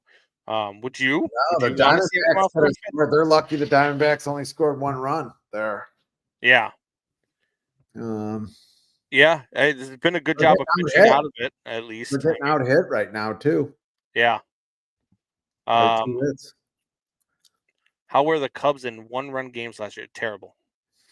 Yeah, Absolutely terrible. I'm gonna that look up. May, June, July time frame. Oh Oof. yeah. I'm gonna look up the stat right now. Cubs record in one-run games in 2024. At one point last year, they had lost the lead in like 20 something games after the 7th inning. Yeah. I want to remember it because the Sox had done the same thing. Now the Sox lost 120 games, but um, yeah, that was pretty bad at one point for the Cubs. Hopefully, Yeah. we don't see as much of that this year. Those are painful games to lose. The Cubs were 25 and 29 in one-run games last year. Better than I would have thought. Yeah. You know what? Here's what I'm gonna look up now. 25 and 29 in one-run games. How many of those 29 losses did they have the lead after the seventh inning? If you can find that stat. I'm sure I can find it somewhere. We have the internet. I don't know. The internet isn't what it used to be. For porn and yelling about politics at this point. The Cubs lost 36 games last year, according to StatMuse. 36 games in which they had the lead or were tied in the seventh inning or later. Yeah, that makes sense because they were in the 20s, like way early in the season, like high 20s. If you win 10 of those games, you win the division. Yeah. You know what I mean? So, like, it's just it was so gross. I mean, Jed admitted that the bullpen he admittedly knew that he screwed up with the bullpen as Michael Busch leads off with a single to start the inning. So the Cubs will have runner on first. Dansby Swanson up, top of the fifth. Cubs lead 4-3. Dansby Swanson's 0 for 2 with a flyout and a line out. The line out I Where's thought was going to be a base hit. where's your head at with Dansby, Mr. I Swanson? I need him to be an MVP type candidate. He at least be the Cubs MVP candidate. He needs to be the leader of that team. Probably won't have the same numbers as a Kyle Tucker, but he needs to be a guy that has a bounce back year. He's got to hit somewhere around 260. Yeah, I'm going to need to see 25 home runs from him. It's just, I mean, you're going to Oh, have that type of season from Dansby Swanson.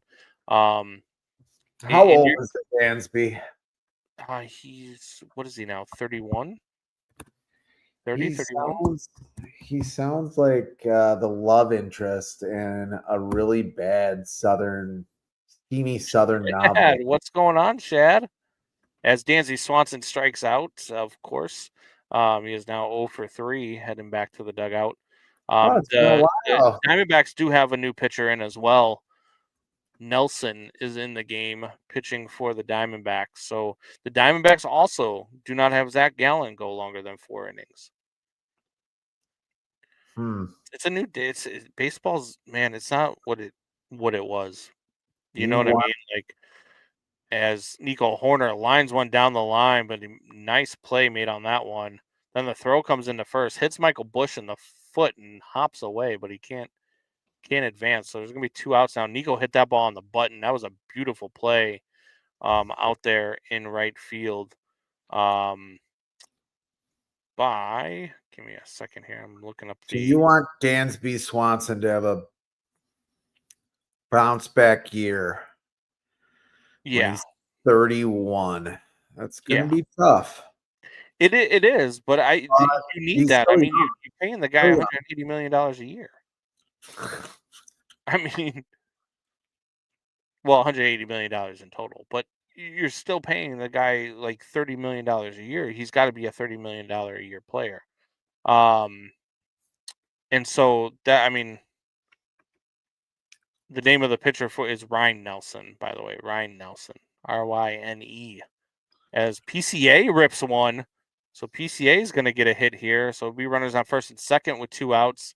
Let's see if we can get some more 2-out hitting with a runner in scoring position from the Cubs, and that's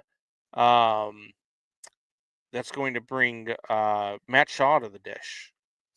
Mm. Big spot here for Matt Shaw. Big spot. He's 0 for 1 with a walk. Do you like the Matt Shaw leg kick? I am undecided yet. Nah. Look, he's used this leg kick at every level and he's been able to hit. Yeah. So I'm a little concerned by it. I'm a little concerned by the awkward batting stance, but I also have that mindset of he's hit at every level, and if nobody has tried to change it on him yet, I have to trust the scouts and I have to trust the coaches that they don't see anything majorly wrong with it. So we'll see. If his hands get there, I don't care. But I like this graphic they're showing on Marquee right now, showing the different footwork from last year to this year in Pico Armstrong's batting stance and where his foot lands and where his feet are planted. Pretty cool stuff. I like that. Um, but yeah, no, I like I said, I'm a little concerned by it. I've got to see, I've got to see it work at this level. But if it's worked at every level, who the hell am I? You know what I mean? yeah, I mean, if anything, he has the coach, It, the right manager who used to have one of the weirdest stances yeah. ever in Oh no, baseball. absolutely, yeah, for sure. Um, let's see here, 2-2 count now to Matt Shaw. Here comes the pitch. And he grounds the ball up the middle. He's going to throw to second, but Pico Armstrong beats that throw in, and he is pumped up over there. And the bases are now loaded. He beats that throw to second. I don't know what Perdomo was thinking there, going to second there with PCA, one of the fastest runners in baseball, already on the run. That was interesting. I mean, he has a huge lead. He's already halfway to second by the time the ball's even hit. That was a slow bouncer, and PCA beats that ball easily into second base. So bases loaded now for Miguel Amaya.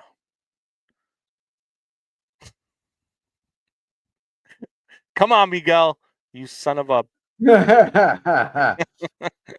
Oh my God. This is another one that you need more. You need more production from. You need more production from Miguel Amaya. Chet says Sox and Bulls game got it done. Come on, Cubbies, let's go. Sox and Bulls got it done. PCA might be top 5 fastest players in the major league. Yeah, I mean, yeah, I there's not many that I could think of that I would take in a foot race over PCA. Out of the top of my head, I mean, he's got to be. I mean, is he faster or just as fast as Trey Turner? I'm trying to think of all the really really speedy guys. Um, I don't think I could think of 5 guys that are faster than PCA, and he's a really smart base runner, which helps a lot too. Um, I very don't, very heads up base runner. I don't know if he still is because of all the injuries he's had running to first base, but Luis Yeah. Robert was pretty darn fast to first base when he first came up. I mean, it was pretty ridiculous. So Corbin Carroll is one, says Grant. Is he faster than PCA? You think? I don't know. He's pretty quick. He is quick. It's tough because you do watch these guys running. I mean, look, the ones that are really fast, like Corbin Carroll, like PCA, they're all fast. I'd like to see them all run a 40 against each other or something, 100-yard dash. Let's do that instead of the home run derby at the All-Star game. Let's get the 4 fastest players and just run a 100-yard dash, which would be great until one of them blows a hamstring or something in the race. Miguel Amaya, get down, ball. Oh, it hits off his glove. That's going to score at least 2, maybe 3. Here comes Matt Shaw around at third. Play at the plate. Shaw's in there. Cubs lead 6-3. Miguel Amaya comes through. What the hell? Amaya. What the hell? Let's go. 7-3 Cubs. 3-run bases clearing double. You're going to give him a double because the center fielder lays out for that one and it just hits off of his glove. I don't think he had to lay out for it. I think that's how he loses it, is because he tries to lay out for it. If he stays on his feet, he probably catches that ball. Let's go. An all Chicago win day, baby. I love seeing you get fired up. I always get fired up. You should see me when I'm naked. Oh my God, please. When the wife says it's go time, yeah, I get fired up, baby. I don't even, no comment. No, All right, let's go. Let's see if Ian Happ can continue the trend. The 2-out hitting. That's huge, man. Look, that's now four really good 2-out hits in this ball game. That's a really good sign for this Cubs team. Yeah. So Ian Happ has a 2-0 count on him right now. Kick and the pitch inside, ball 3. So 3-0 now to Ian Happ. You got Miguel Amaya on second, not the most fleet of foot base runner in the world. So I don't know that a single necessarily automatically scores them. And we no longer have a third base coach that will just wave them in.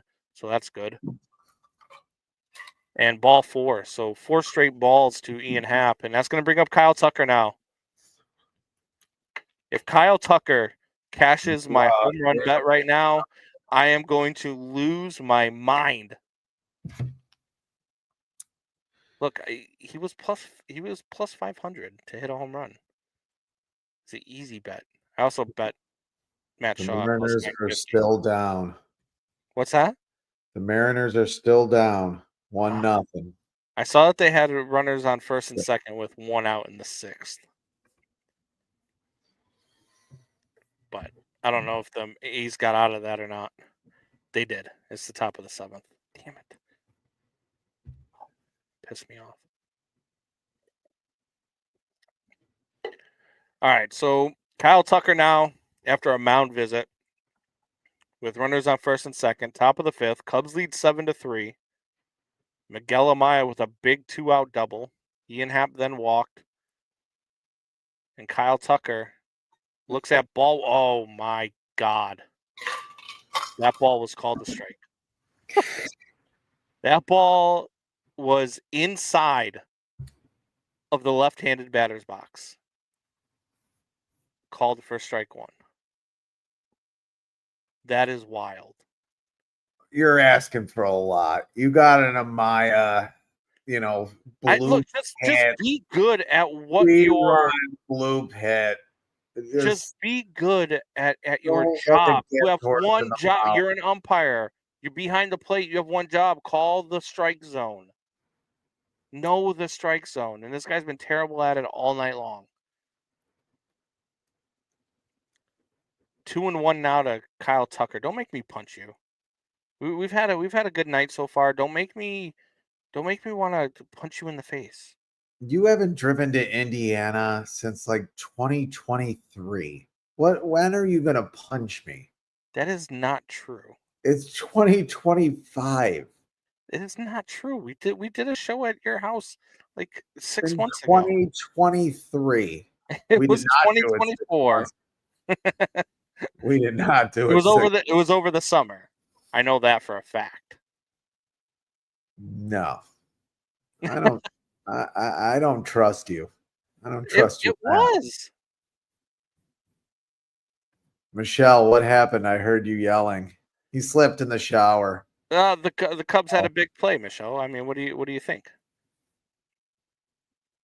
That's false. See, she's got my back. She knows.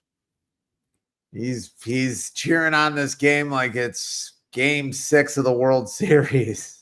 I'm cheering on this game like it's a regular season game because this is what I do because I'm a psychopath. Oh, you're right there. Finally Kyle Tucker. Get out of play ball. Full count to Kyle Tucker. He fouls it away. Luckily, that ball got out. I thought he just popped it up to the catcher. But yeah. This is how I am. This is really what you see right now is how I am, even if I'm not on air watching the game in a live watch party. This is how I watch the games in my basement when nobody's watching. You put on the headset and I know. Sometimes I put on the headset and I do play-by-play. I think there's deeper with nobody problems. being there. But this is how I live and die with every pitch and every out and every run. It's a love-hate relationship with the Cubbies, says Grant. There is, Grant. Yes, it is.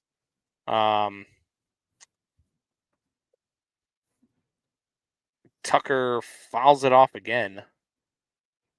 God, that's another one I thought was gonna just be a pop out.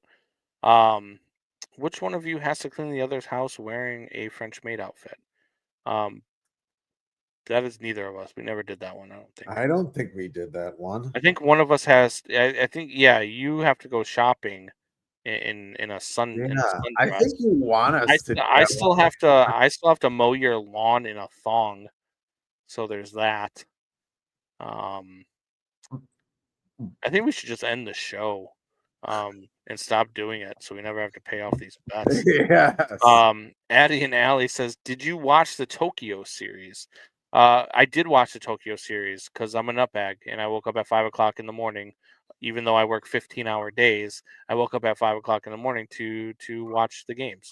You could ask my wife, and she'll tell you that my alarm was going off to watch the games when they were in Japan. As Kyle Tucker swings and misses, strike 3, but damage already done. Miguel Amaya with a bases clearing double. Cubs lead 7-3, going to the bottom of the 5th. So yes, I did watch the Tokyo series. They were okay. I mean, look, the Dodgers won both games. You expected the Dodgers to win both games. Dodgers were without Mookie Betts, without Freddie Freeman, and they were still the better team on the field in both of those games. But the Cubs were in both of those games. And so there's at least is that positive to take from it. And you're going to see that from the Cubs here in the early going. You're going to need to see that from the Cubs here in the early going because this April schedule, this March schedule is pretty brutal. You got the Dodgers, then you get the Padres, and the after the Diamondbacks, you go to you play the A's, but then you get the Padres, the Dodgers, the Diamondbacks again, the Dodgers again, the Phillies, the Rangers are in there somewhere. So the April schedule is really really brutal for this baseball team. So you're going to need you're going to these games right here are going to be your kind of your playoffs already because you have to win this tough part of the schedule Yeah, you're gonna want to go 14 and 17 or at whatever least. it turns out to be, or 15 and 16 Yeah. here, and then you're in good shape. I mean, no one's running away with this division. No one did anything to be a juggernaut in this division. I mean, And if no, you're above 500, including the everybody's going to Cubs. be thinking that you're a World Series contender. If you're above 500 coming out of April, the Cubs might be one of the better teams in baseball. People will be thinking, right? You come out of Yeah, this schedule, and you're let's say the Cubs come out of this. Let's look on the bright because I kind of joked around and I said it's 2 and on the 28 a bad bright start. But if side of they're your life. yeah, if let's say they're coming out of this, let's say they're 20 and 10. What are people thinking at that point? You know what I mean? Like all of a sudden you get that start, just like you had that a couple years ago, with the Cubs, right? Because they came out of the gates firing. Those first couple of months, people were thinking in 2023 that heading into July and August that they were one of the better teams in baseball. And then September happened and they lose the division. And I can't believe Justin Steele is out to start the fifth, as he hits Corbin Carroll with the second pitch of the at bat. Yeah, Um, but not good, yeah, but he got some cushion. Maybe that's why they brought him back out there. yeah. But waking up at 5 a.m. to get to, and then I had to be at the parking garage by 8 so I can get over to the school and work till 4 o'clock, and then go over to the radio station and work till 10, and then do it all over again and get back up at 5. That was my life for the Tokyo series, but I loved it. A lot of not much happened though in the radio world that week, right, Grant? There wasn't much going on over at 670, was there? Nothing big. Justin Steele here with nobody out. Got a 0-1 count now on Gurriel. They've got somebody warming up in the bullpen. I couldn't quite make out who it was. Um, as Gurriel swings that strike two.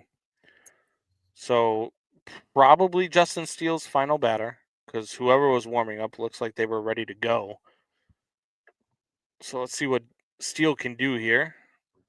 Who's up behind Gurriel? Is it a lefty? Maybe they'll let Steele go one more if he gets Gurriel. Gurriel ripped that one foul. 0-2 count to Yuli Gurriel, bottom of the fifth inning. Cubs lead Naylor, 7-3. What's that? Oh, Naylor's Naylor. Okay. Naylor's a lefty, right? switch hitter, I I think. think so. Oh, yeah, you're right. He is a switch hitter. Oh, Gurriel. Nope, nope. PCA is under it. I thought he got into that one a lot better than he did. PCA is under that one, so there'll be one out. Corbin Carroll's still at first. I don't know if he's faster than PCA because PCA No, was he's left. on He's second. lefty. So it'll be interesting to see what the Cubs do here. Do they let Steele pitch to? It does look like they're going to let him pitch to him. Yeah, lefty and lefty.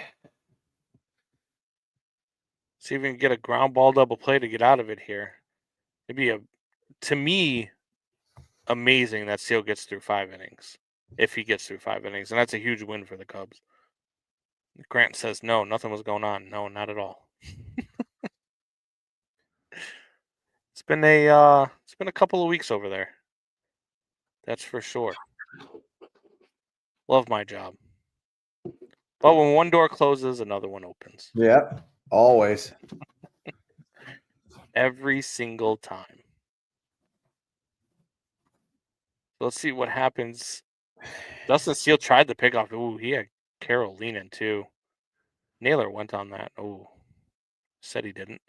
Looked like he went on that. You tell me what you think.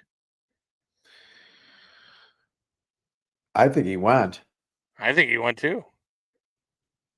Umpire said no. No replay. Good job, Marquis.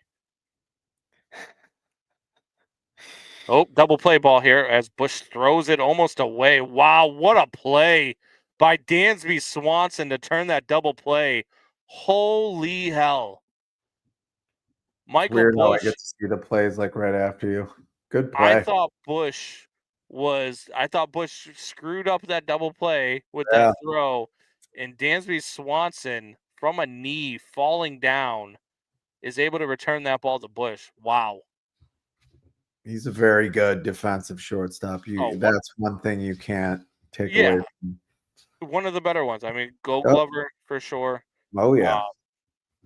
I do love the way he flashes the glove. I mean, he's fantastic defensively, but yeah, Good wow, what a arm. play! I like it. So Well, Cubs that's still lead gonna end the night for me, big guy. You getting out of here? I gave you an hour. You fucking weakling. Tired. Got to get up early. Got the boy tomorrow. All good.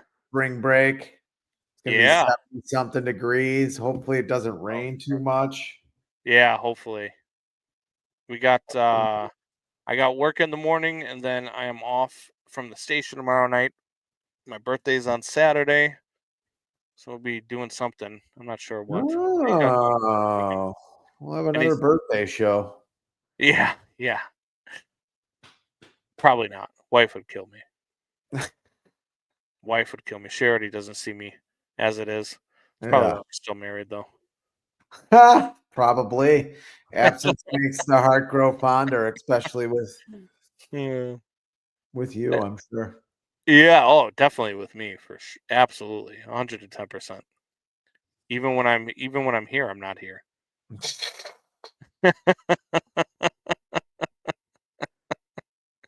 I'm always alone when I'm with Fitz. Oh boy. How dare you, sir? One day I will stab you in the throat. Oh, they're showing the replay now that Dansby Swanson play. That was a good turn. All right, man. Well, look, thanks for hopping on. I appreciate you. Yeah. It's almost like we do a podcast together. It was Yeah, it cool. almost is. This Yeah. feels good. Maybe we should start a podcast where zero Chicago teams ever make the playoffs. I feel like Painfully I so, feel like too. we've already done that. Where Chicago teams almost make the playoffs, where Chicago teams are about in the NFL And are that's not about to go 5-2, it's but they actually give not up a true. Hail Mary It's and actually then not lose true. like basically the rest of their games. Two Chicago teams have made the playoffs since we started the podcast. The Bulls have been a play-in team both years. That is not the playoffs. It is the playoffs, sir. It is not. That is a playing game to get to the playoffs. It's a play-in for the playoffs. Yes, it's So not so a playoff. so when a tournament team gets to the play-in game, do they not count that as the NCAA tournament? Yes, they do, sir. It's a playoff Well, game. I don't. And the Chicago Sky won a championship while we were doing the podcast. So Yeah, and you did a great job reporting on that. yeah, I You was never mentioned it once. we mention it all the time. What are you talking? We are big Chicago Sky guys. Big Chicago Sky guys. Reese is man, Let's throw you off a she's skyscraper. something. She couldn't hit a bucket to save her life. Ooh.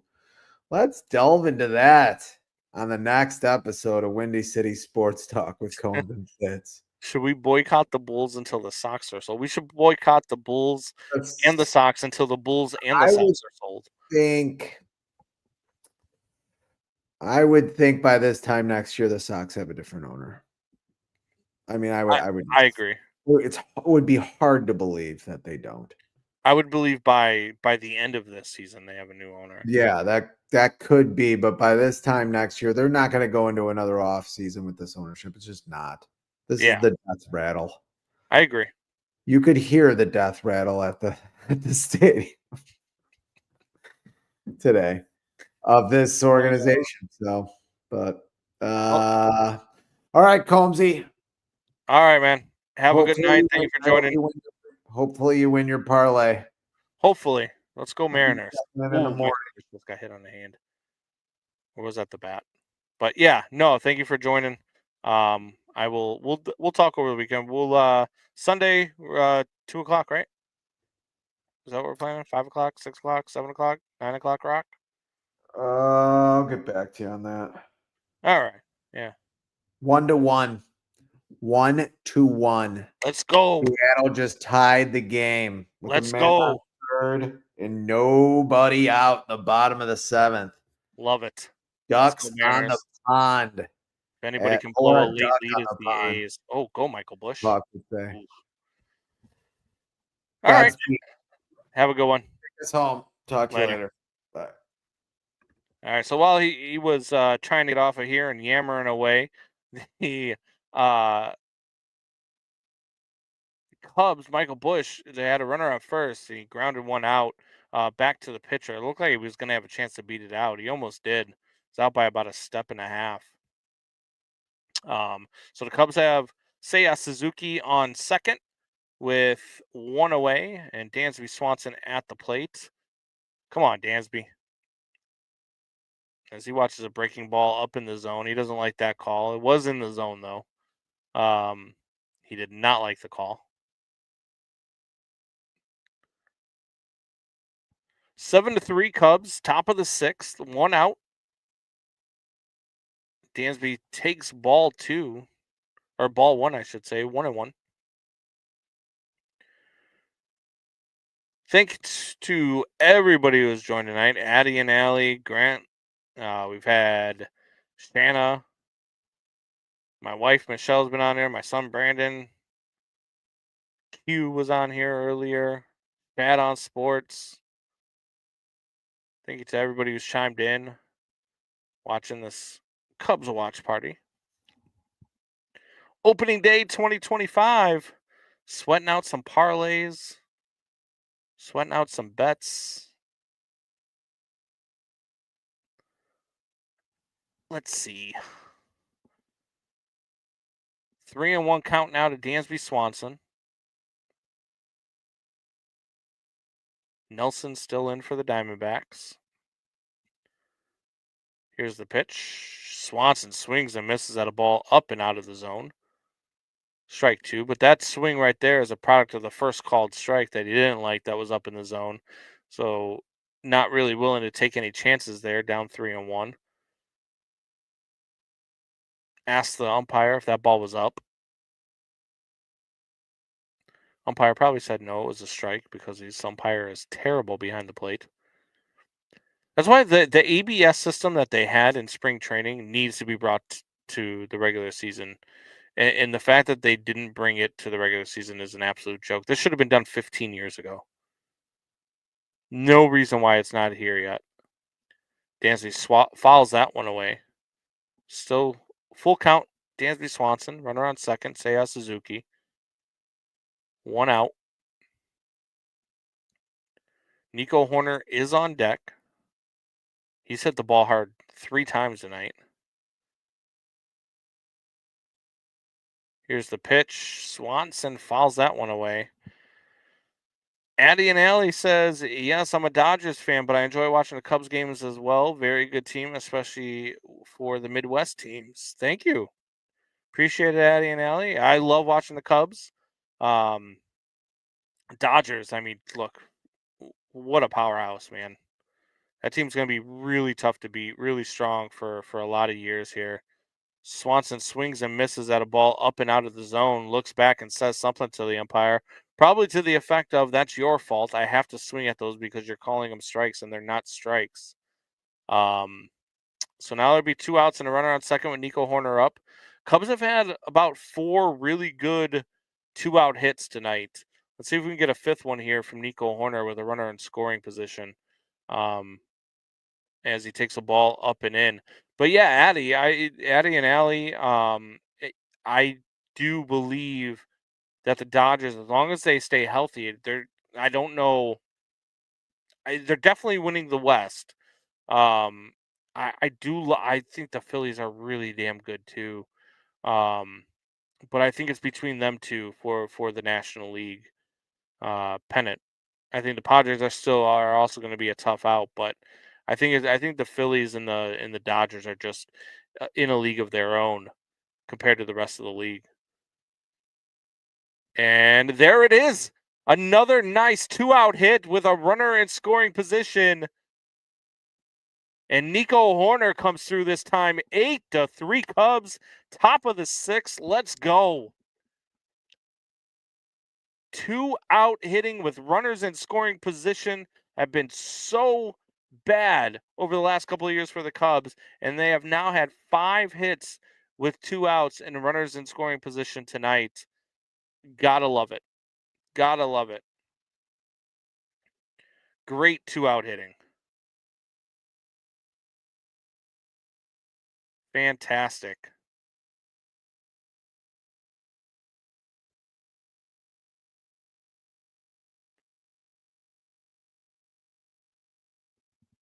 Love to see it.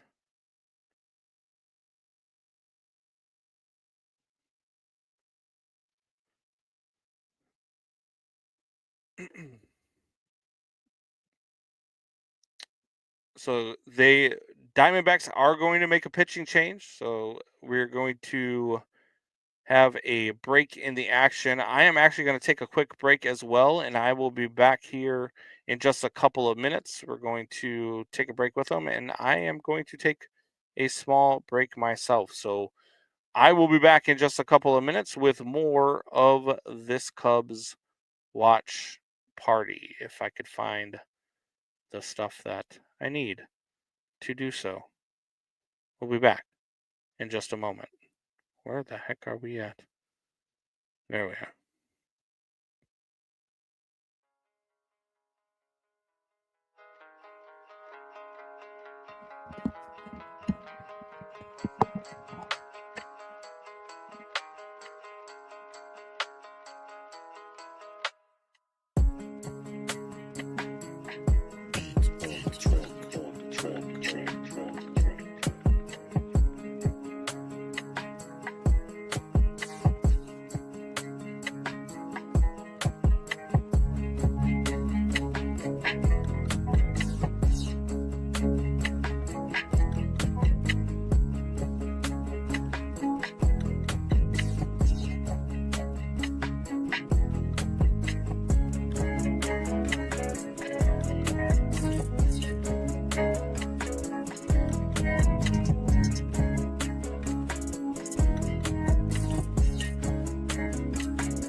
All right. We are back. And just as I come back, Pico Armstrong pops out in foul territory to end the inning. So the Cubs tack on another run thanks to a 2-out hit by Nico Horner. And the Cubs, they lead 8-3.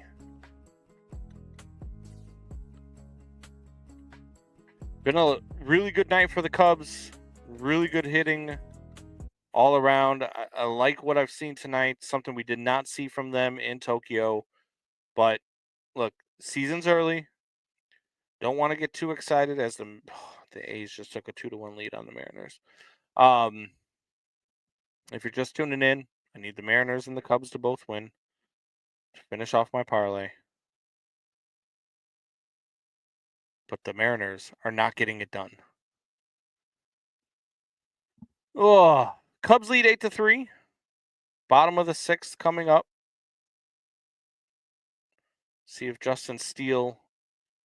I can't imagine that Justin Steele is coming out for this inning, right? Anybody else think that Justin Steele's coming out for this inning? Because I definitely do not.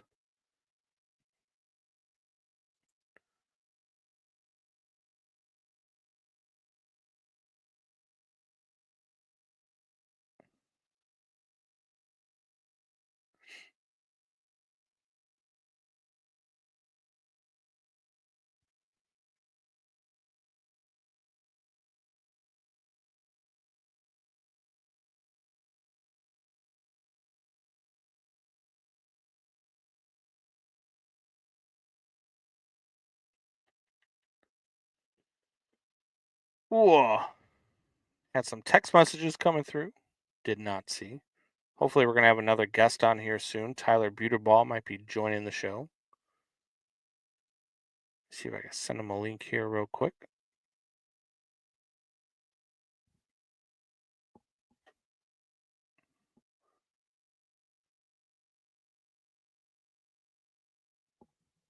All right, let's see.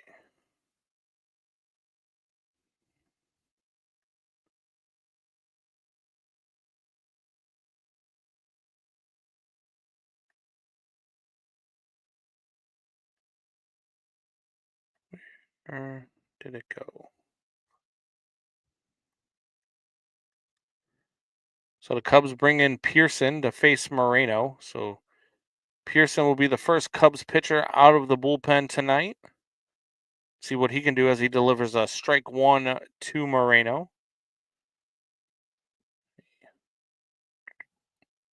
Here's the pitch. Moreno checks his swing. 1-1.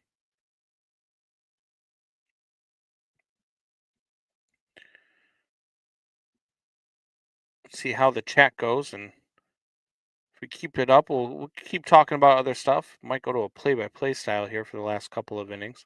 As Moreno fouls that one away, it's 2-2.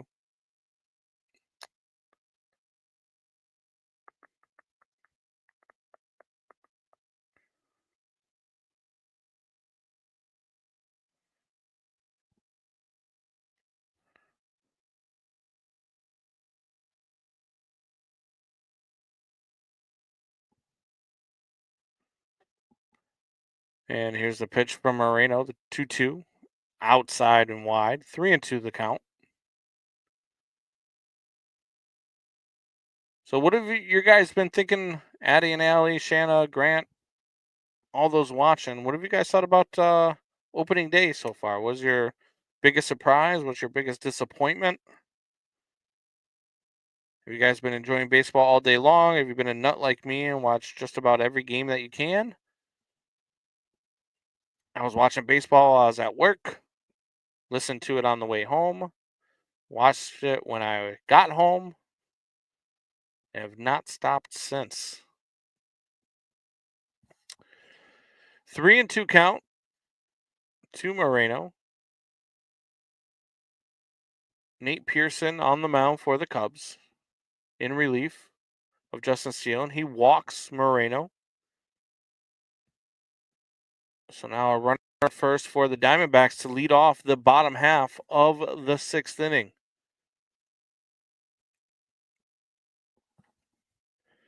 Cubs have hit the ball well tonight. A lot of, again, timely two-out hitting with runners in scoring position.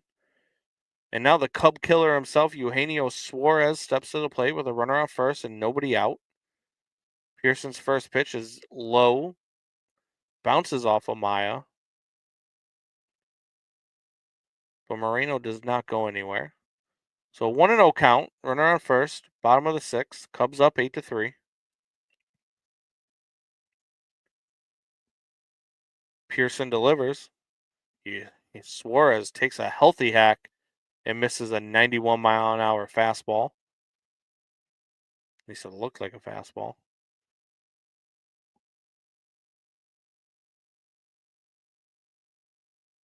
Here's the 1-1. Low and outside. 2-1 now the count to Suarez.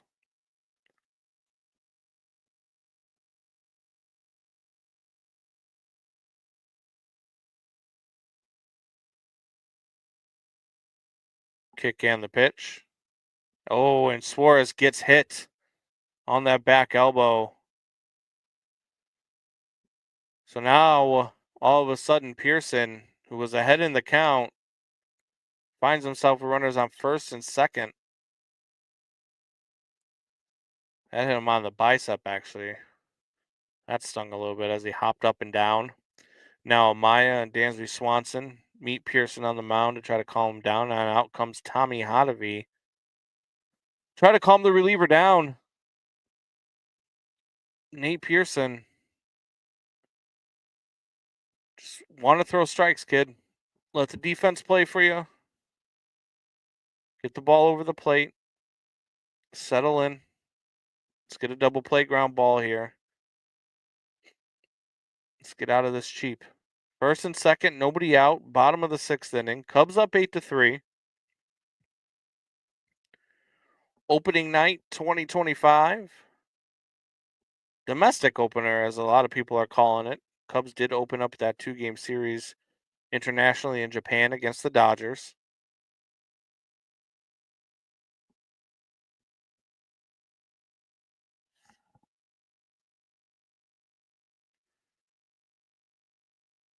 Now Pavin Smith to the dish. He looks at a ball inside. That ball was a strike in the last inning to Kyle Tucker.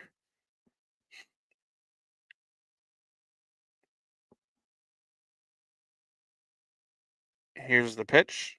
1-1. That ball's in the dirt. Nice block by Amaya to keep it in front of him. Runners do not advance. But now, Nate Pearson down in the count 2-0. Pavin Smith at the dish. Runners on first and second. They take a lead. He looks at a ball up and in. Ball 3-0. This was a problem for the Cubs last year. Having a lead and then some bullpen work that was less than stellar cost them a few of these wins that they should have. As Pearson delivers a strike, calls ball 4.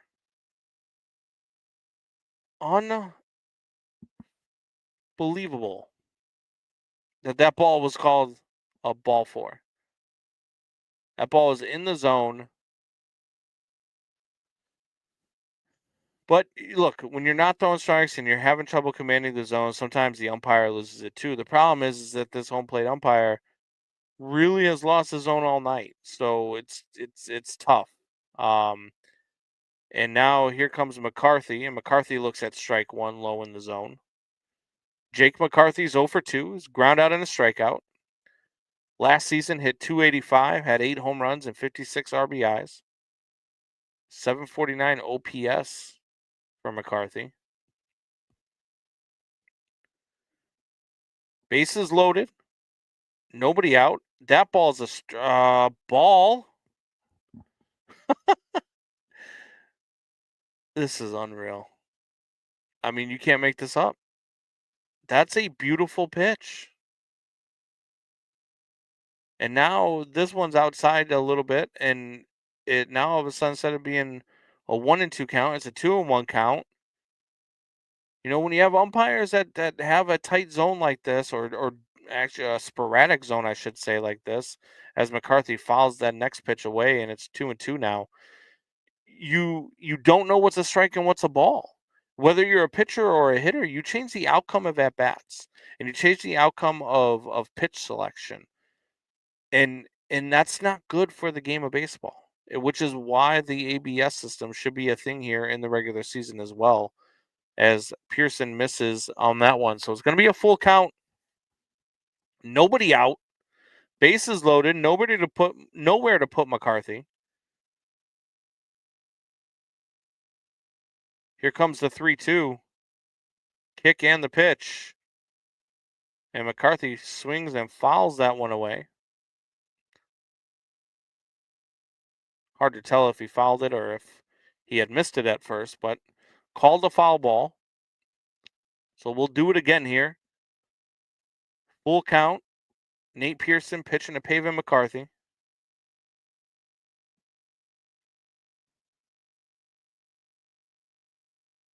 Bases loaded.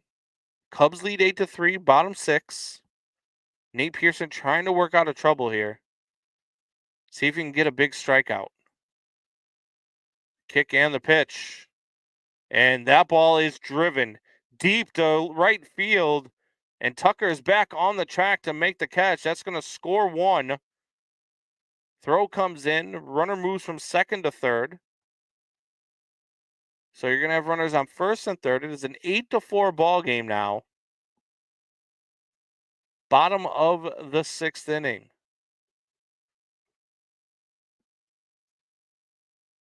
That could prove to be huge. If Perdomo is going to step into the plate, if you can get Perdomo to ground into a double play ball here and get out of it still with a 4-run lead, that would be huge for the Chicago Cubs right here. You got Ketel Marte on deck. Here's the first pitch to Perdomo. He swings and fouls that one off. 99 miles an hour on the outside corner of the zone, which with this home plate umpire really doesn't matter because you don't know what he's calling a ball or a strike. Here's the pitch. That ball's up, but called strike two. Perdomo can't believe it. He's not happy with the call, but with the calls that they've been getting this inning, this half inning, kind of tough to feel bad for him. So now 0-2 count to Perdomo, 1 out, runners on first and third. Here's the pitch. He thought about it, did not go. Ball one, ball in the dirt.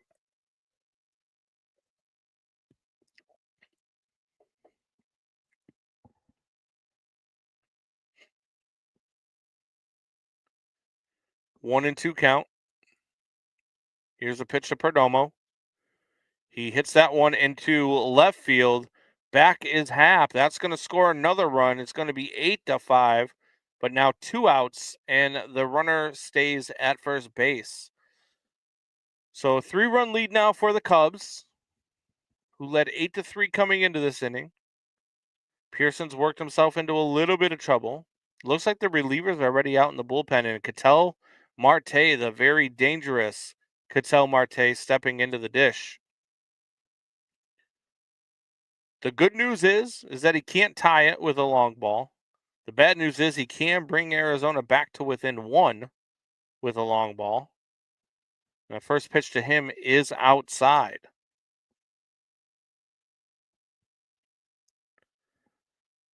1-0, runner on first. 8-5 ball game, bottom of the sixth. Here's the pitch. He fouls that one away. That one bounced off of Amaya with the foul ball, but Amaya didn't flinch, so no damage done. 1-1 count to Ketel Marte. Nate Pearson trying to escape this inning with as little damage as possible. He delivers that pitch. Ketel Marte thought about it, but he holds up. 2-1. Mariners have come back to tie the Athletics in the bottom of the eighth. It is 2-2. They've got a runner on first with 1 out, and Ketel Marte takes a pitch down in the zone, and he flies out to PCA out in center field. So Pearson will work out of it with only giving up 2 runs. Could have been a lot worse. At the end of 6, it is 8-5 Cubs.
We are back here, top of the seventh inning. Cubs lead the Diamondbacks 8-5. Diamondbacks put 2 runs across there in that bottom half of the sixth inning. Matt Shaw lead it off for the Cubs. He looks at strike 1. The second pitch also taken for a strike. So 0-2 the count now to Matt Shaw, Cubs rookie. Starting at third, there was some question as to whether or not he was going to make the opening day roster. The fact that he had options, a couple other players did not. But he does, in fact, make the roster, and he is in the lineup here on opening day playing third base. So Matt Shaw will be your everyday third baseman for the Cubs as he grounds one up the middle, right to the second baseman. Had that one played perfectly for out number 1. Look, Matt Shaw was the reason why I was okay with them not going and getting Alex Bregman. And the reason why is because the Cubs have all of these prospects, whether it's Owen Casey, whether it's Kevin Alcantara, whether, it's Matt Shaw, whether at the time it was Cam Smith, that just had nowhere to play. And at some point, you've got to have some of these guys come up. You need your prospects to come up and be something if you're not going to trade them for pieces like they did with Cam Smith to go get Kyle Tucker. Now, if it turns out that you traded Cam Smith for 6 months of Kyle Tucker and you don't re-sign him or extend him, and then Kyle Tucker becomes like some, Cam Smith becomes some, phenom, it's going to look really bad for Cubs fans, and it's going to look really, really bad for Jed Hoyer. As Miguel Amaya looks at strike 1. I just don't, I don't know what the move is going forward, but I'm going to enjoy this ride for what it is with the Cubs. I'm going to enjoy this ride. I don't know that they win the division. I have picked the Reds to win the division as Miguel Amaya looks at a 1-2 count, and he swings at strike 3. So 2 outs here in the top of the 7th inning. But I don't know that, what's going to happen beyond this season, but I'm going to enjoy the fight. And if they do win this division, I'll be extremely happy.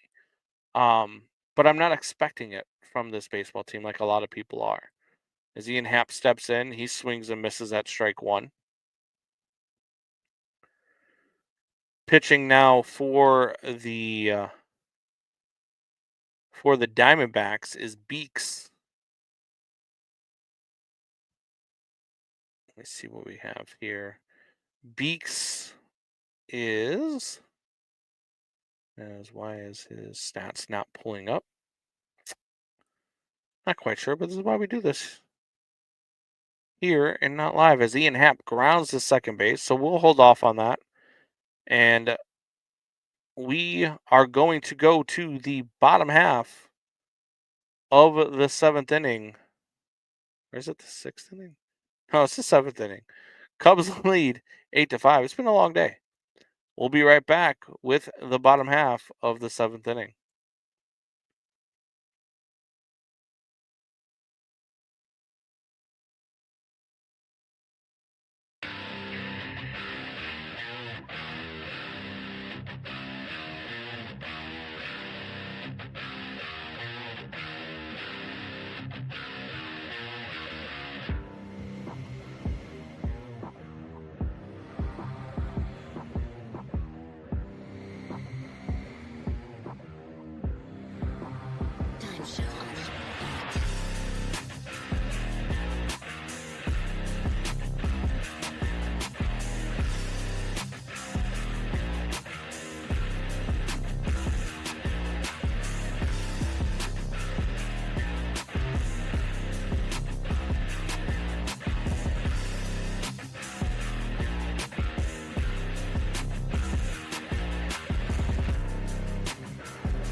Back here for the bottom half of the seventh inning. Cubs lead the Diamondbacks 8-5, trying to hold on here for their first win of the season. Started out 0-2 with the 2 games against the Dodgers out in Tokyo. They're showing right now on the Marquee Network, they're showing the last time that the Diamondbacks hosted the Cubs for their home opener. Craig Counsell was actually the second baseman for the Diamondbacks. And Carlos Zambrano was the pitcher for the Cubs. It's been a while. Show a little highlight there. Derek Lee was the first baseman for the Cubs. So little throwback there for Cubs fans. I love watching old stuff. Those Diamondback uniforms were gross. The purple with the green and the Barney looking things. Craig Counsell now the manager of the Cubs, former manager of the Brewers. As new Cubs pitcher is Caleb Thielbar. And Thielbar is behind in the count now 3-1. Corbin Carroll batting for the Diamondbacks. Here's the pitch. And Carroll pops that one straight up into the air, but it's going to get out of play. So full count now to Corbin Carroll here, leading off the bottom half of the seventh inning. 8-5. Brandon Combs here with you. Thank you for everybody that has joined the broadcast tonight, as that ball is lined out to PCA out in center field, who grabs it on the run. 1 away. Caleb Thielbar last year with Minnesota, 47 and a third innings pitched, had a 5.32 ERA, allowed 6 home runs, had a strikeout rate of 24.5%, a walk rate of 11.1%, and a ground ball rate of 38.6%. He did have an inning pitched in the Tokyo series. He was a clean inning of work for him, as he works now to Yuli Gurriel Jr., and he throws a first pitch strike. So 0-1. Bottom half of the seventh inning. Cubs lead the Diamondbacks 8-5. Caleb Thielbar versus Yuli Gurriel Jr. That ball is in the zone. Should have been a strike. Call the ball.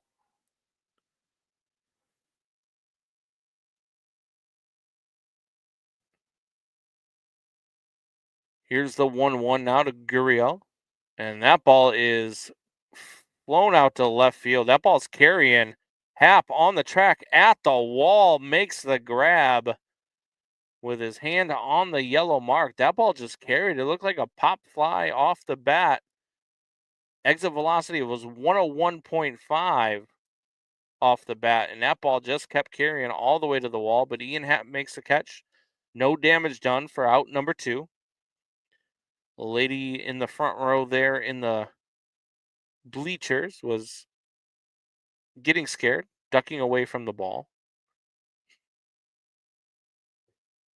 I don't know if you've ever, gone to a major league game and actually sat out in the bleachers when they're taking batting practice, or when they're, when the home run ball comes out. But those balls come in hot, man. I remember sitting up in the Green Monster, and those balls, they get scalded, and they have to be, because you got to hit the ball over a 35-foot wall. You have to get into it. Naylor now is a 1-1 count versus Thielbar, as he looks at strike 2. But yeah, those balls come in humming. So I do not blame that lady in the front row for ducking away as Ian Happ catches that ball at the wall in front of her. 1-2 count for Thielbar. And Naylor gets into one. That ball is crushed, but at the warning track. Man, that ball looked good off the bat. Kyle Tucker makes the catch to end the inning, and Kyle Tucker will lead off the top half of the 8th inning for the Cubs. Cubs lead the Diamondbacks 8-5. We'll be right back here on the Talking Cubs podcast network.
back here on the Talking back now on the Talking Cubs podcast network. Top half of the eighth inning. Kyle Tucker will lead things off here. And he quickly grounds out to Eugenio Suarez, who is halfway between third and second for the first out. Didn't even have time to talk about him. He grounded out that quickly, and now there's going to be a pitching change for Arizona. So we'll find out who the new pitcher is going to be, as Jalen Beeks now, who's pitched an inning and 2/3, will be lifted. See what happens here, as Marquis now is just showing Boog and JD talking to one another, making fun of one another.